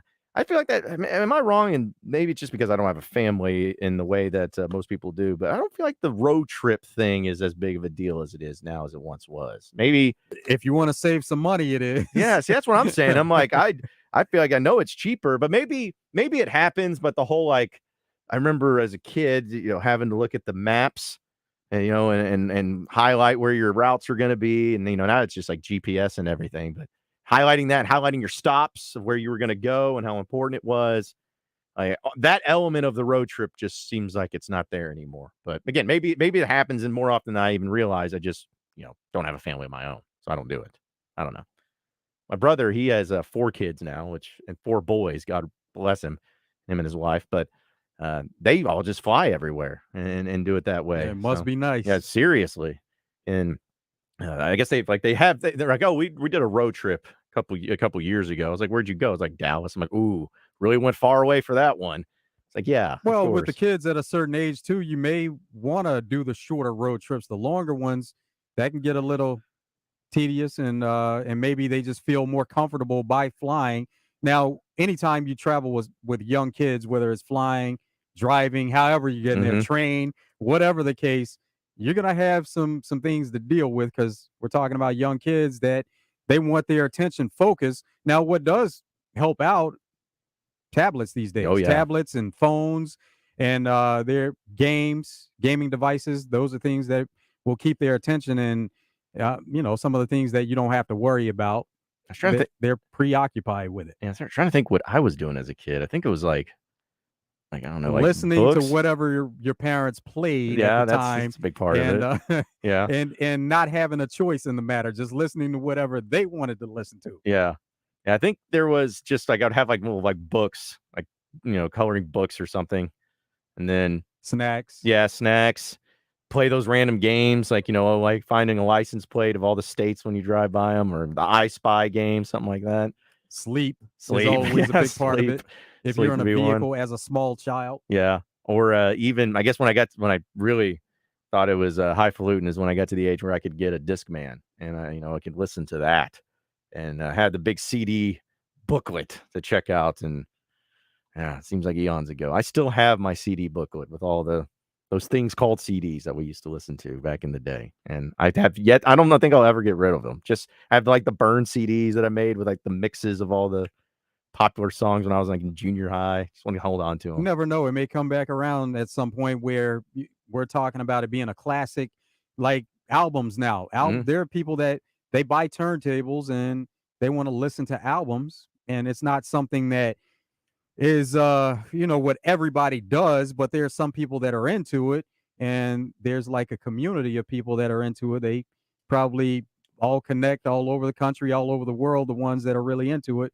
CDs may be the same way someday. Yeah, I can't wait to show my kids. Be like, kids, this was what we called a CD. And at the time, it's I remember, because I had one of those, you remember those big 80s conversion vans that had a back seat that could lay out and it'd make it into a queen size bed, and had 2 captain's chairs. had like a ladder on the back of Oh, it. yeah. We had one of those, and I just had a tape deck in it. And then when my mom got a new vehicle finally, and it had a CD player in it, blew everyone's mind. Like, wait a minute, you don't have to like fast forward and hit play to find out what. So you can just hit the next track, and it goes to the next song. Yeah, wow, pretty intense stuff. Now it's just We it's were so even different. looking at with my daughter Jakira turning 15. We were even looking just a few days ago at how everybody stores all their music and Mhm. phones. We were looking at some of the first MP3 players that were out when she was young, when she was 3, 4 years old, and they were you know really small. And then of course they had the bigger sizes. I can't even remember what they were called at the time, but it was certain companies that made them, Right. and so that's what all the everybody called all the ones that were made, just like everybody calls any phone now an iPhone. It's not every phone is an iPhone, but iPhone is the brand that everybody identifies it with.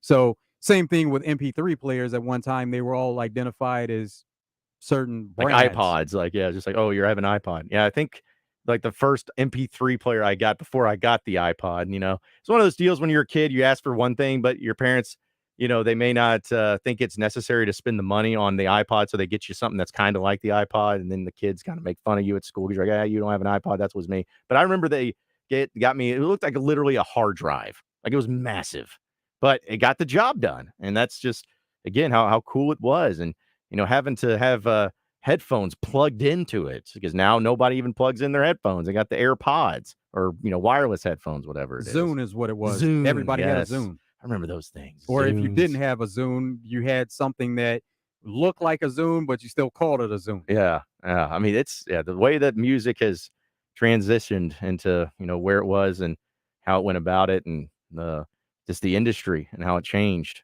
Just knowing like each step was so incredible. It's like, oh, I remember downloading Napster and like getting songs. Like, wait a minute, you can just type in a song and download it. It's like, yeah, it takes 5 minutes to download and then you can listen to it.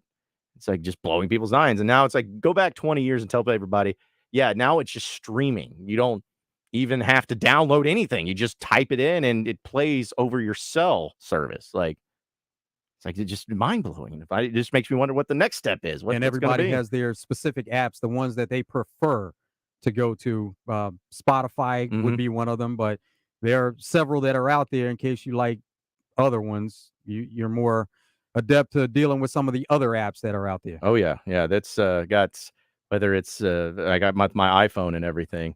It's like it's sad, but it has so much of my information in there. Not only just music, but pictures and all of that. Shout out to Steve Jobs. That's all I'm gonna say. That dude changed the game for many reasons, and it's wild. But anyway, we're up against it. Bill and Mayflower, if you're still there, hold on, man. Sorry, we ran up against it. We'll get to you on the other side of the break because we got to take a top of the hour update. Come back, third hour of Out of Bounds on a Trash Talk Thursday. Won't miss it, so stay tuned.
2 hours down, 1 hour to go. Appreciate everybody listening in on this beautiful day here in the great state of Arkansas. John Nabors, Joe Franklin, broadcasting live from the Hoggs Meat Market Studios with you today. And thank you, as always, for making us a part of your afternoon this afternoon. It's been a great Trash Talk Thursday, as we've talked a lot about, everything. We've gotten into it all today, which has been great. It's been great conversation, and we appreciate everybody who's called in and texted in and messaged in and had some fun with us. As we know, with the NBA draft coming up tonight, as well as you got some great things going on with the College World Series.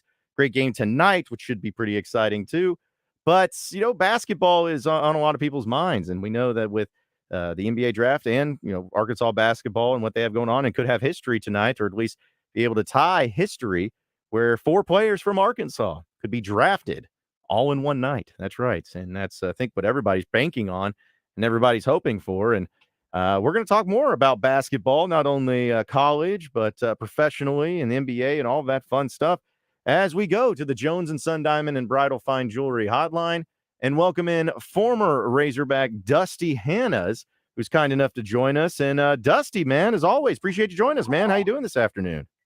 Man, I'm all good. How you doing? Thanks for having me. Hey, absolutely, man. Absolutely. Just, I know it's been a while since we've been able to talk to you, but just tell us about what's been going on in your career and with basketball, and just kind of give us an update on what's the life of Dusty Hannas looking like right now. Man, so I, obviously was born and raised in Little Rock. Last summer after my Australia season, I bought a house out here in East Fayetteville. So Northwest Arkansas resident now. For my times being here in college and then after college, I just knew this is where I wanted to be. I love the area.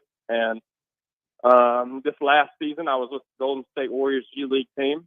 Had some close calls. Again, I kind of always had G League, but only a few times has it ever materialized. But analytically, I was the best shooter in the G League this season.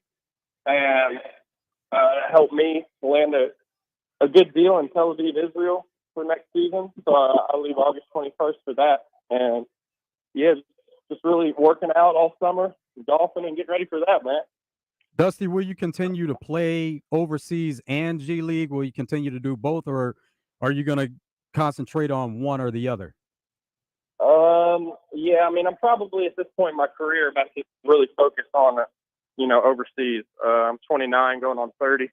And, it's just kind of time for me financially to, I was lucky enough to get some NBA games and have been able to live that because I wanted it my whole life. So, the fact that I was able to check that off is helping me go to Europe. And now, it's just the best thing for me financially. So just excited to get going.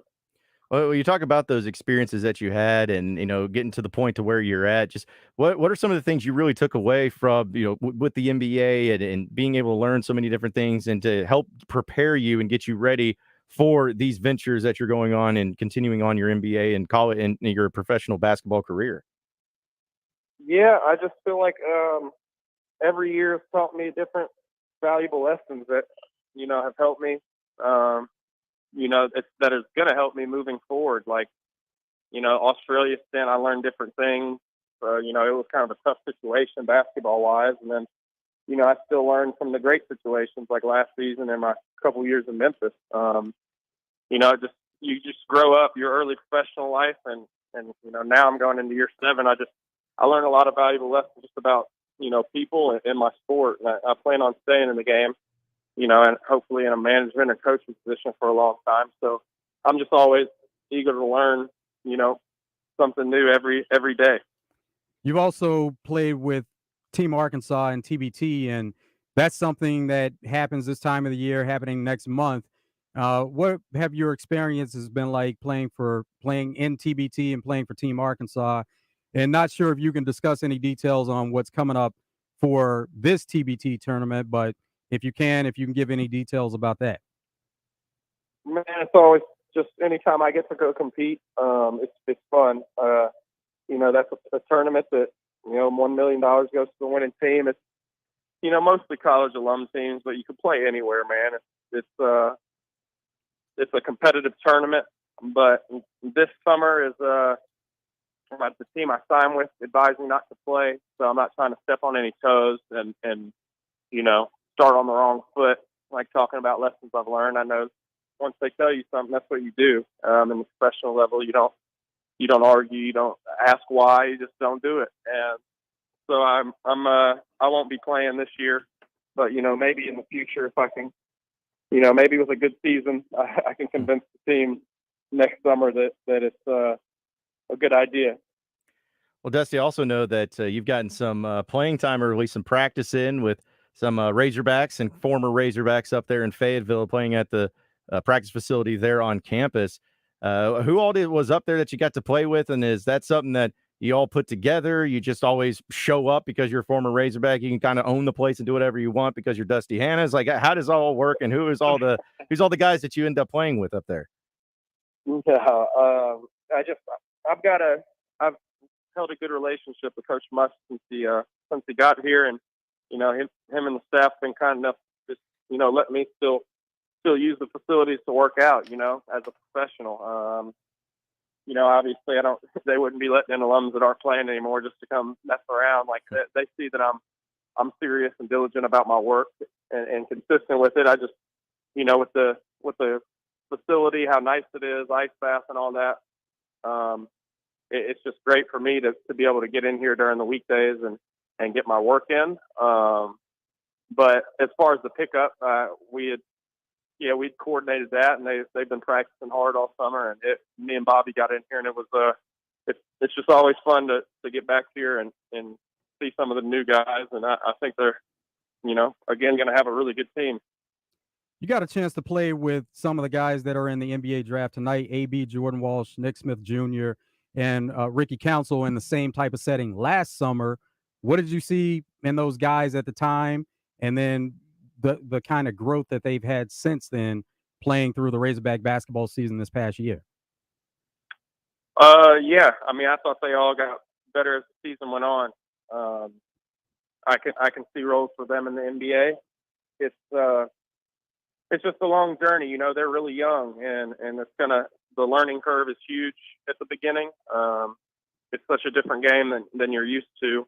A lot more space, but at the same time, the athlete, gets bigger and better. So, for them, it's just going to be that, how quickly they can adjust. And I think a lot of them are smart players and have the right, IQ and skill level that they're going to be just fine. Speaking with former Razorback Dusty Hannah is here on the Jones and Son Diamond and Bridal Fine Jewelry Hotline. And I know you said that you got to practice a little bit and get a chance to see some of the Razorbacks that are going to be on next year's team. Anything stand out to you? Anything that's at least you can divulge to us as far as some guys you really like, guys, a game that can get Razorback fans excited to see next season under Eric Musselman?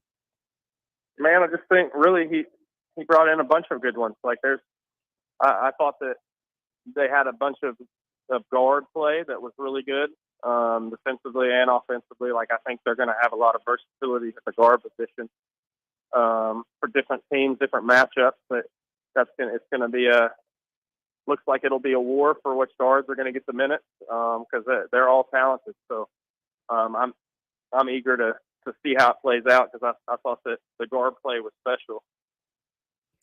The players that are in the draft tonight, what kind of advice, because you played NBA, G League, Summer League, so after the draft tonight, they're going to be playing in Summer League.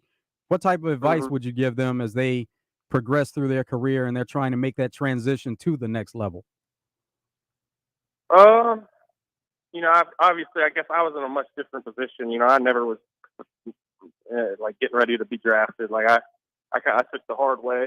But yeah, for them, I just say like, just don't play with pressure. Just go out there and still have fun.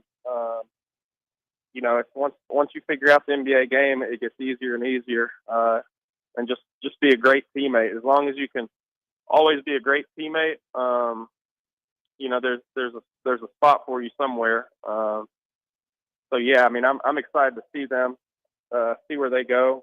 AB, I think, will go really high, so that'll be cool for the Razorback fans to see him and Nick go pretty high. So yeah, I would say being a good teammate and just working hard and taking care of the things they can take care of.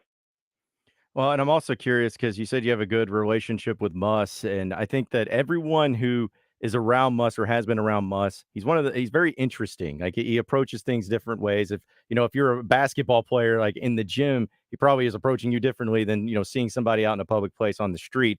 Just what about your relationship with him and that bond that you've had has it come with him talking to you about basketball, you talking to him about basketball, bouncing things off? Just how is that relationship, that friendship built, and what is he like when in those elements when you're around him? I think he just I learned something from him every time I'm talking to him, and just talking basketball from like the first time we met. We're just when you've been around the NBA, you just got stories you go back and forth with, and I just every time I'm around him, we're just talking about what's next for me, how's the team looking, just always it's always basketball with us. I mean, of course, we talked about other things, but every time I'm running into him, it's usually at the gym and or he's on his way out to go somewhere. And yeah, he's pretty close with my agent, Eric Fleischer, as well. So we'll talk about Eric and just life, man. He's been great to me, and hopefully one day I could even work for him. You've also playing in the G League, seen the team G League Ignite, and there's a player that's expected to go high in the draft tonight in Scoot Henderson.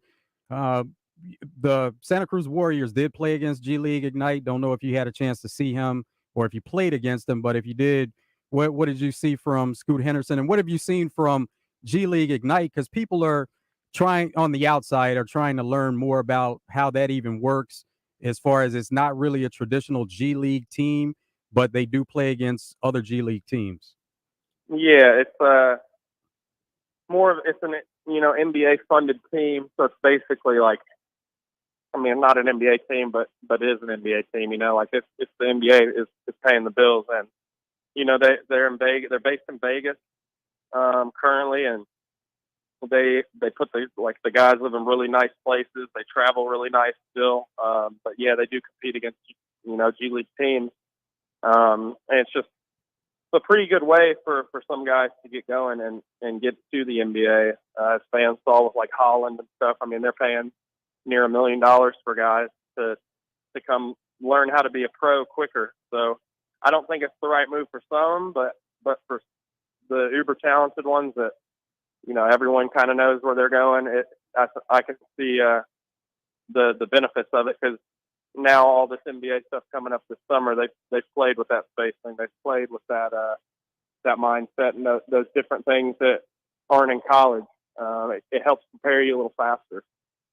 Well, Dusty, I like bringing this up with former college athletes, especially, and I think we kind of talked about it when I saw you and Coach Z over at a baseball game. But the NIL, man, like looking back on that, and when you were at the U of A, and knowing like some of the numbers and they get thrown around for some athletes these days, just what do you make of the current state of NIL, and also how much money could Dusty Hannahs have pulled down back when he was playing at Arkansas if the NIL was around?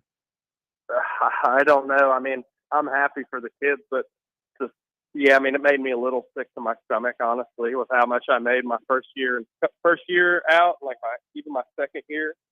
My second year I did all right, but my first year just being straight G League contract was like real eye opener. And I wish I could have had some money sitting back there, but I had zero. So, but honestly, like it helped me, it kind of puts the pressure on you, like, yeah, it would be nice to have a safety net, but it also kind of put the pressure on me. Like, if I'm going to pursue this, I have to make things happen, or I won't see the fruits of the labor. So the pressure of it did kind of help me, but of course, I do feel like in 2 years here, I maybe could have made some substantial cash.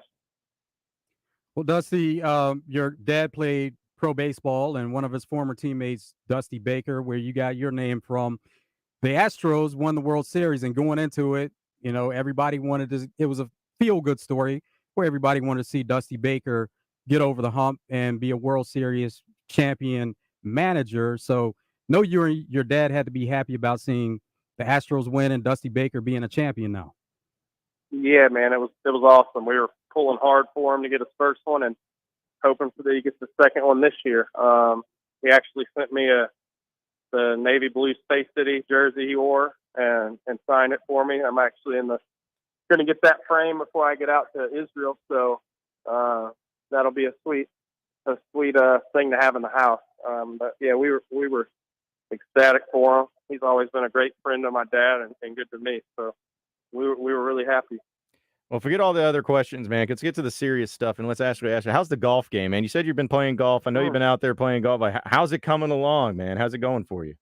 Man, so I'm about 2 years in, maybe a little over now. I didn't start very long ago, and I'm in love with it. It's my favorite thing to do, whether it's in season or in the summer. And like, to be honest with you, if it's not cart path, like, I might even get out on a game day. I don't really discriminate. So, yeah, I'm probably at I probably got 20 rounds in on my. I didn't really start keeping my handicap thing until I got back from Santa Cruz. So I probably got 20 rounds in. I'm at about like a 11.8 right now. I'm trying to. My goal is in like 5 to 6 years from starting being like 5. If I can get 5 or sub 5, that would be awesome. But every day that goes by, I get a little more worried that will not happen, because some days I'm so damn horrible at it. But yeah, man, I really enjoy it. It's peaceful and gives me something to do once I retire too. I feel like I'll always have that tick to work hard and chase something. So it'll give me something to do forever. Well, I'm curious because I grew up in Fayetteville. I know you live there. Which courses are you playing? Is it the same one? Or you just go to various courses up there in Northwest Arkansas? I feel like I got people at all of them. I'm a member at Shadow Valley in Rogers. I know some people now at Pinnacle. I've gotten out there with like Isaiah Joe recently and some friends. And FCC, I've got like Fayetteville Country Club. I've got a lot of friends that are members there. So I just bounce around. Like, I love playing at mine, but I also like to spice it up and go to different courses just to try and test my game out a little bit. What are some of your other interests and some things you like to do when you have some downtime? Man, it feels like strictly golf for the past 2 years. I kind of lost everything else, but probably hanging out.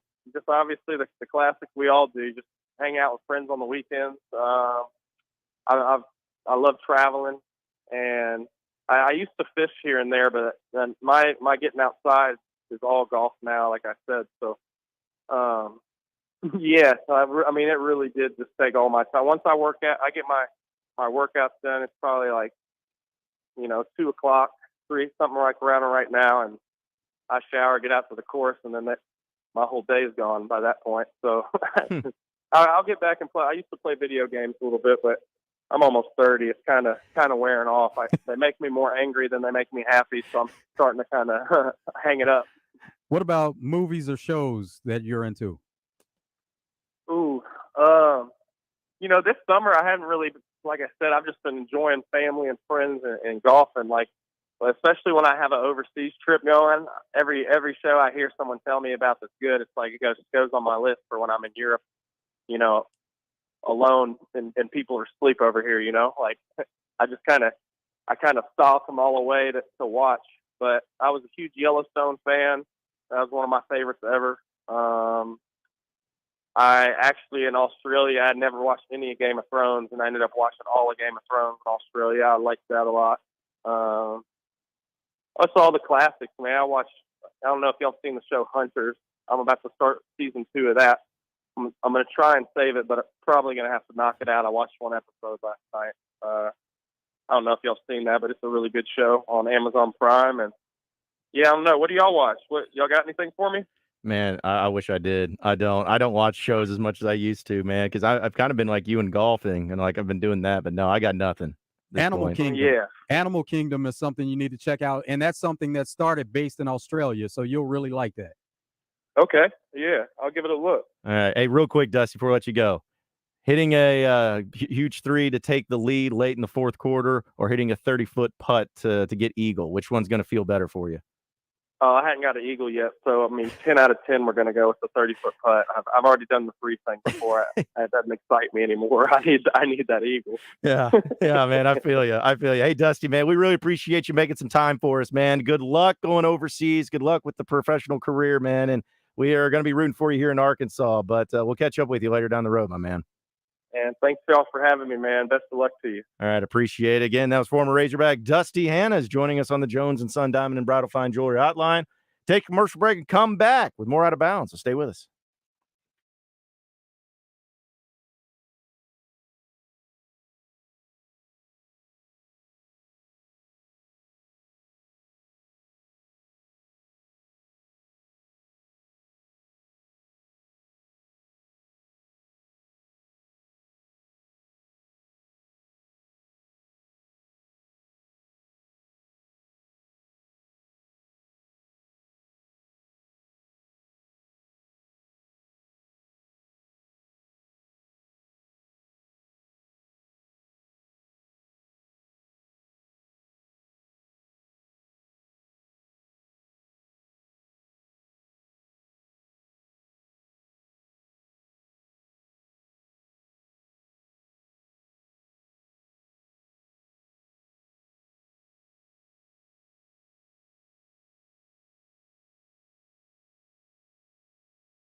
It's Trash Talk Thursday here on Out of Bounds. We're going to get to your Razor Hog update in just a little bit, too. Appreciate Dusty Hannas joining us in the previous segment.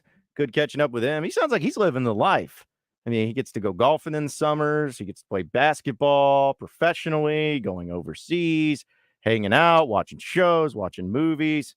Seems like he's got it all going on for him. So it's good to catch up with him. Good to know that things are going well for him too. And the fact that he just picked up golf in past 2 years. Yeah. Surprising to He's me. played a lot of basketball. Yeah. And his career continues on, which is good. Yeah. Well, I know that I think you get to a certain point. I'm not trying to speak for Dusty. This would just be me. But if I was in that position where I was playing basketball and playing professionally and all that, I think you get to a certain point, you're like, you know what? I know once I get to that, the later 30s or mid 30s or whatever, it's like I'm not going to be as good at basketball and be able to play at the level I feel like. But golf, you can play golf for a very long time and still be pretty good at it and still continue that on. So it's almost like, hey, this is going to be the fallback option to where when my basketball days are over or football or whatever you're playing, golf can always be there to be a nice sport you can play. That's competition. And surely some of the friends that he's been around, they probably go to the golf course and that may have gotten him into the game. Yeah. I mean, it's finally having some time to play. Yeah. I think that's the most key thing is just having the time to play because you got to fit it in your schedule. It's not like you can just be like, hey, let's go do a quick 30-minute round of golf. Like, can't do it that way. You gotta have, an hour, 2 hours, depending on how much you want to play. It's a designated thing that you got to put together and actually do. That's the key point. He did mention Isaiah Joe and playing ball with him in the summers, but we know that Isaiah Joe loves getting on the golf course. So that could be one of the guys that he's played with here over the last couple of years. Should have asked him who was better, him or Isaiah Joe on the course. Isaiah Joe is a scratch golfer. Yeah. So there's no doubt in that one. Oh, we know that. But did Dusty want to say that? That would have been the biggest question. So real quick, let's go to Bill in Mayflower. He's been patiently holding. What's up, Bill? Hey, not much. I've got a question for you. Since Wake Forest was the road team last night, are they going to be the road team tonight also? No. That don't sound right. No, they will be the home team tonight. Okay. Well, I may have said that wrong earlier, but just kind of looking at a graphic, thought that okay. That's why I was thinking there ain't no way they're going to hold them twice back-to-back games. No, it alternates. Yeah. I thought so.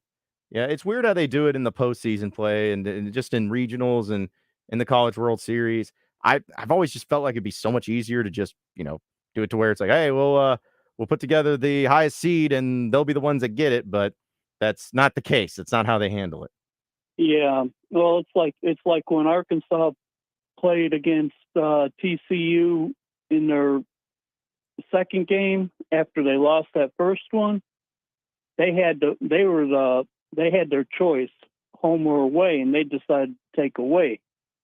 Oh, yeah, that's right. Hey, by the way, Joe, you're right. They are according to ESPN, they are the road team tonight. Wake Forest is the road team. So that's according to ESPN. Yeah, I'm not sure. And they were last night also. Weird. I thought they would alternate. So yeah, it's my bad. So yeah, that's what I thought too. That's crazy. I'm sure there's a reason why, but yeah, I was so surprised to see that both times against LSU going to be the road team. Oh, well, thanks a lot. No problem, Bill. Appreciate you calling in. I just assumed, I was like, well, usually that's how it goes is they alternate, but no, Wake Forest. See, again, the number 1 overall seed and the team that's had the more wins, and then you're going to play the same team twice, and you're both times the road team. That doesn't make any sense to me. Don't understand it. I think it's more about how many times has the other team been the road team in the World Series, and I guess LSU's been the road team more than what Wake Forest has been the road team. Wake Forest has only been the road team once. Yeah, well, they're going to be it twice now. Right. So, it'll be a good game tonight, though. Again, it's 6:00 on ESPN. And I guess the World Series finals, that doesn't happen until Saturday, right? Game 1 is Saturday.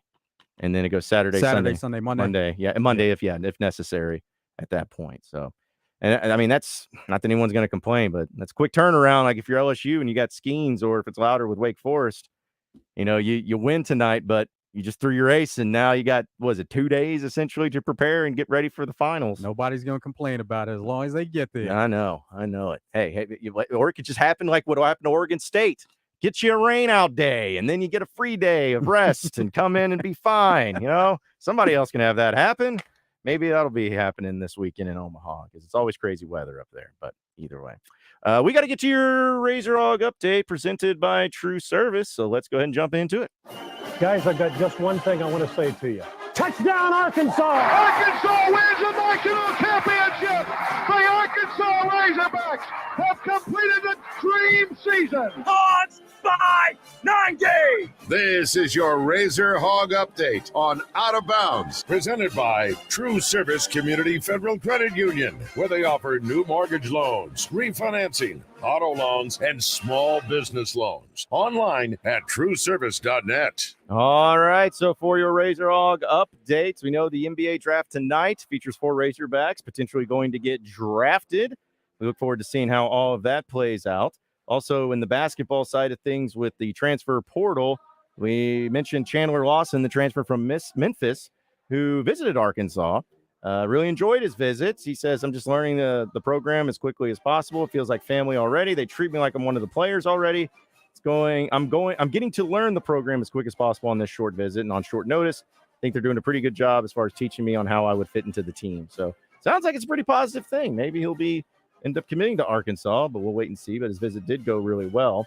And also, when it comes to the Razor Hog update, or at least this updates in general, when it comes to the Razorback sports side of things, I wanted to play this clip. Now, it's not long, but it's about 2 minutes, and it has to deal with Razorback football. Barry Odom, who was on the Razorback defensive staff last year as the coordinator, and also moved to UNLV and had the head coach Bobby Petrino and as his offense coordinator, didn't work out. But either way, he was on WJOX just today and got to talk with Cole Kubelik, and he talked about his time at Arkansas and why he left Arkansas, and it was a pretty fascinating little conversation that was had. So take a listen to Barry Odom on WJOX with Cole Kubelik. Loved seeing your name pop up for this job when it first happened. And I know a lot of people sat back and said, what in the hell is he thinking? Like who would take this job? One bowl game in the last 20 years, 1 8-win season since 2000. But I've always in the back of my mind kind of sat there and thought, somebody's going to get this thing going at some time. There's too much to offer. There's too many great things around it. I'm interested in what your vision was when you were first approached about this job, where you said, you know what, these are some of the reasons I think I can go to Las Vegas and make this job go. Cole, I think you and I have been aligned in a lot of the ways that we've seen things over the years in our conversation, and your thought process on UNLV is exactly the things that I looked at with this job. I was not looking to leave Arkansas. We were, myself and family, tremendously happy there working for Coach Pittman, and we had things rolling along. And, I know they're going to have a bright future and much success coming up this next year. So it's not like I was looking to leave, but always there were a few jobs that I had in the back of my mind, if they did come open, that it might be a fit on the reasons why you would go take an opportunity to do something like this job. And this is one of them for sure, because I think we can turn this into an elite program. I think that we can leave our legacy here, because you look at the infrastructure of the alignment with the athletic director, Eric Harper, who was a really good player in his day at K-State under Bill Snyder. He was in Arizona for a number of years during some rebuild times there. And then he's been here on the job for about a little over a year.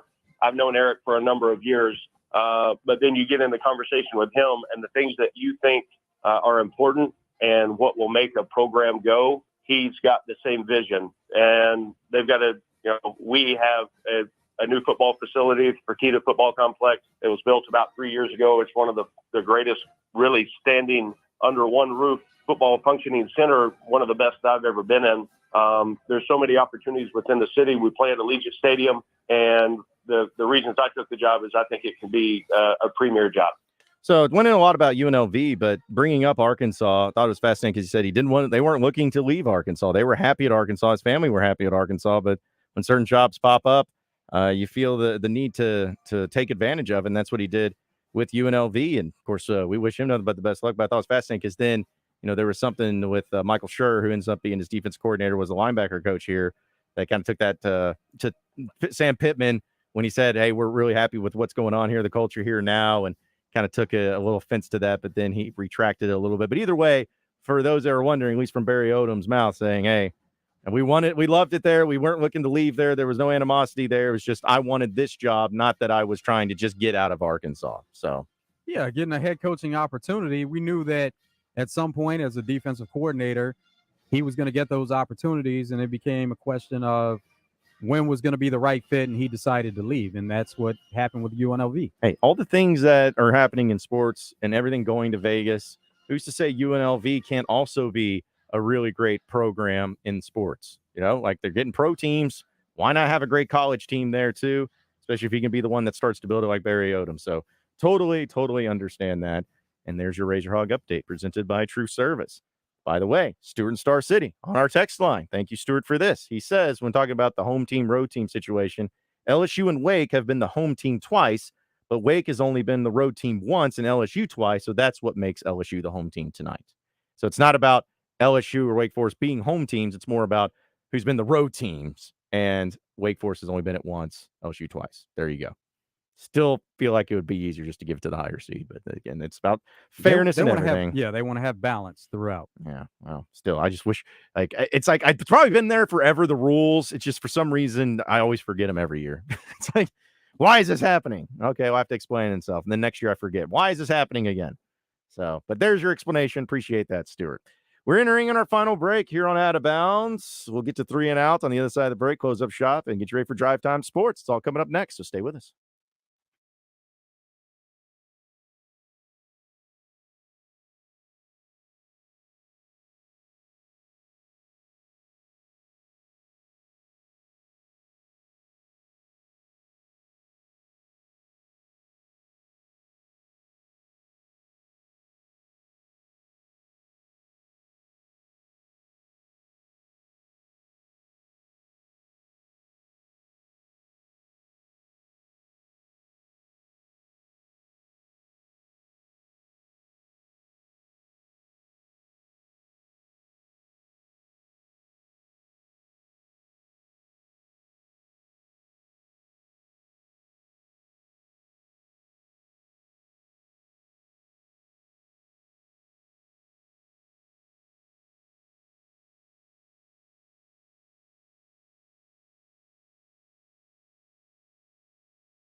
All right, it is time for 3 and Out. A few headlines, a few storylines, a few things that we got to dive into. Some sports-related stuff, though. McNeese State head coach Will Wade. You remember Will Wade, that old guy from LSU that got in so much trouble? Well, he is now at McNeese State, and he has been given a 2-year show cause order and a 10-game suspension for 3 level 1 violations, according to the Independent Accountability Resolution Process. Was made to have made impermissible payments to the former fiance of a player while also failing to cooperate in an investigation and failing to promote an atmosphere of compliance. So essentially, 2-year show clause and a 10-game suspension. I think he'll be okay. He'll be back and better than ever, I am sure, but that was the punishment that eventually got handed down to him. Rory McIlroy has gotten his first career ace hole-in-one at the Travelers Championship. It was a 214-yard hole at TPC River Highlands. And, of course, he was really excited about it, as any golfer would be. But with all the things that Rory has accomplished in his career, had never had a career hole-in-one, and he finally has one. Yeah, I'm still waiting on my first career hole-in-one, too. So I'm with you, Rory. You give hope to us all. Aaron Rodgers. He's always an interesting cat, isn't he? The new Jets quarterback.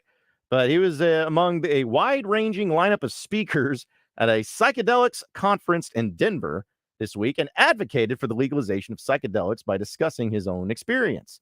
It says, is it not ironic that the things that actually expand your mind are illegal and the things that keep you in the lower carcass and dumb you down have been legal for centuries? And he had previously discussed about some of the rehab that he's done as far as getting his mind right and getting him ready for football and everything. But he's been one of the big advocates for it. Don't know if it's going to get anywhere, but it seems to have helped him out, or he feels it's helped him out enough to where he wants to see the legalization of psychedelics, especially when it comes to helping out with sports mentalities in the NFL. Coach Prime, Deion Sanders, is set to have another surgery. Now, he's had surgery on his left foot where he had 2 toes amputated, and it was because he had blood clots in both his legs. He's had issues with that. And so here recently, doctors were telling him that there was a chance that his left foot may have had to be amputated. Now, he says that going into the surgery, it should be where that's not the case, but he says that the doctors were telling him, worst comes to worst, this is what's going to happen. But I believe in staying right, so you never have to go left. But it looks like with his surgery scheduled, no chance of him having that left foot amputated at this point. But they're going to get in there and see what happens with some of the blood clotting, and hopefully they're able to avoid that. So the NBA draft being tonight, we know outfits are all going to be the rage. Well, Grady Dick has unleashed his outfit of what he'll be wearing tonight, and he looks like a Grady Dick.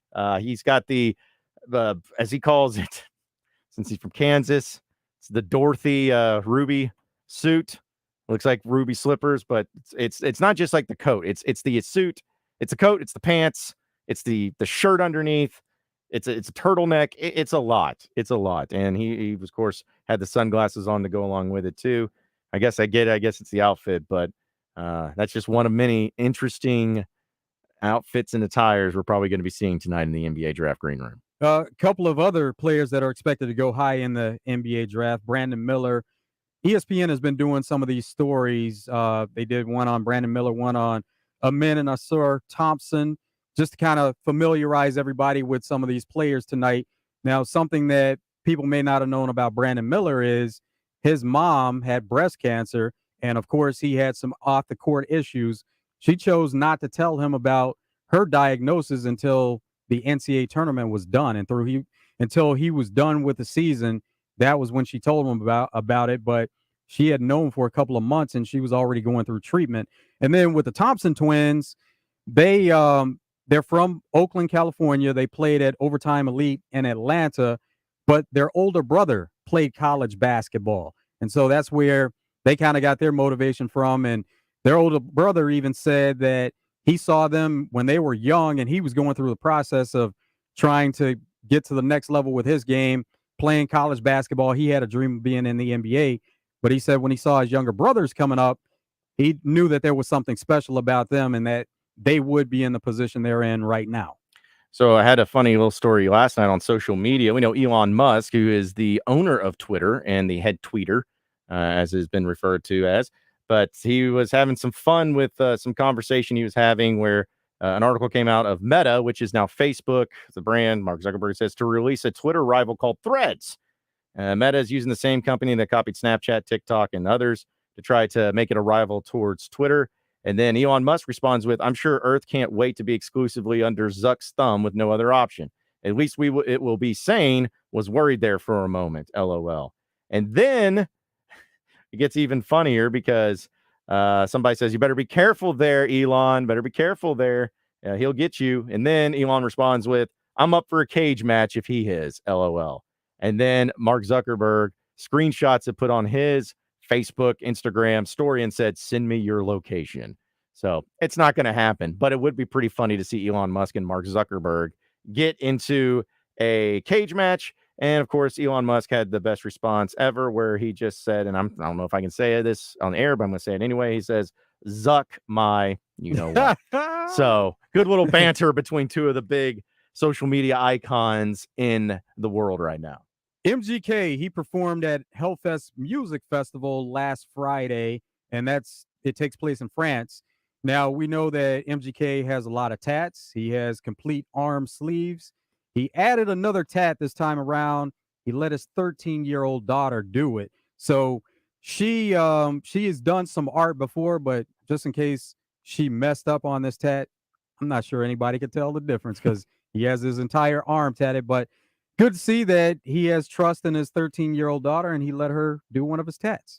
Well, we know that nobody really, at least anyone I know, drinks ice in their beer. It's usually just they want cold beer, and if it's not cold, then they usually don't want it. But Miller Lite is trying to help you out because they have created beer ice, and they're selling silicone beer cube trays for $8. And how it's done is you pour beer into the silicone tray, toss it in the freezer, and end up with 24 mini beer cubes, which are actually shaped like mini cans of Miller Lite. They're small enough to fit inside of a bottle or a can, which is key. And if you use a standardized tray, you have to drink your beer out of a pint glass, and people will probably notice it and judge you for it. So they're coming up with just a little thing to put in to your cans or your bottles to try to make it cold without watering it down, because at the end of the day, it's still beer that's made of ice. Joe Perry of Aerosmith said that he would love for the group to make some new music, but he says, I don't know at this point. Just want to tour and play as much as we can. That's the focus right now. If we get time to work on some new music, that would be great. But just knowing the age and what it takes to put into a new album, I don't know. Steven Tyler is 75. Tom Hamilton is 71. Joe Kramer is 73. And Brad Whitford is 71. So, and Joe Perry is 72. So he says he'd love to, but don't know if they'll have time to do it. South Florida community has been ordered to quarantine. No, it's not because of COVID. It's amid an infestation of giant African land snails that apparently could destroy structures, cause meningitis, and puncture car tires. That's right. The entire community is having to stay in their homes, not go out, not go to work, not go to school, anything like that, because of giant snails. Can't even make that up, but only in Florida could you have something like that happen. Appreciate everybody listening in Out of Bounds today. For Joe Franklin, I am John Nabors. Same sports show, same sports channel tomorrow afternoon at Twin Peaks in Little Rock. Stay tuned, folks. We got Drive Time Sports coming up next.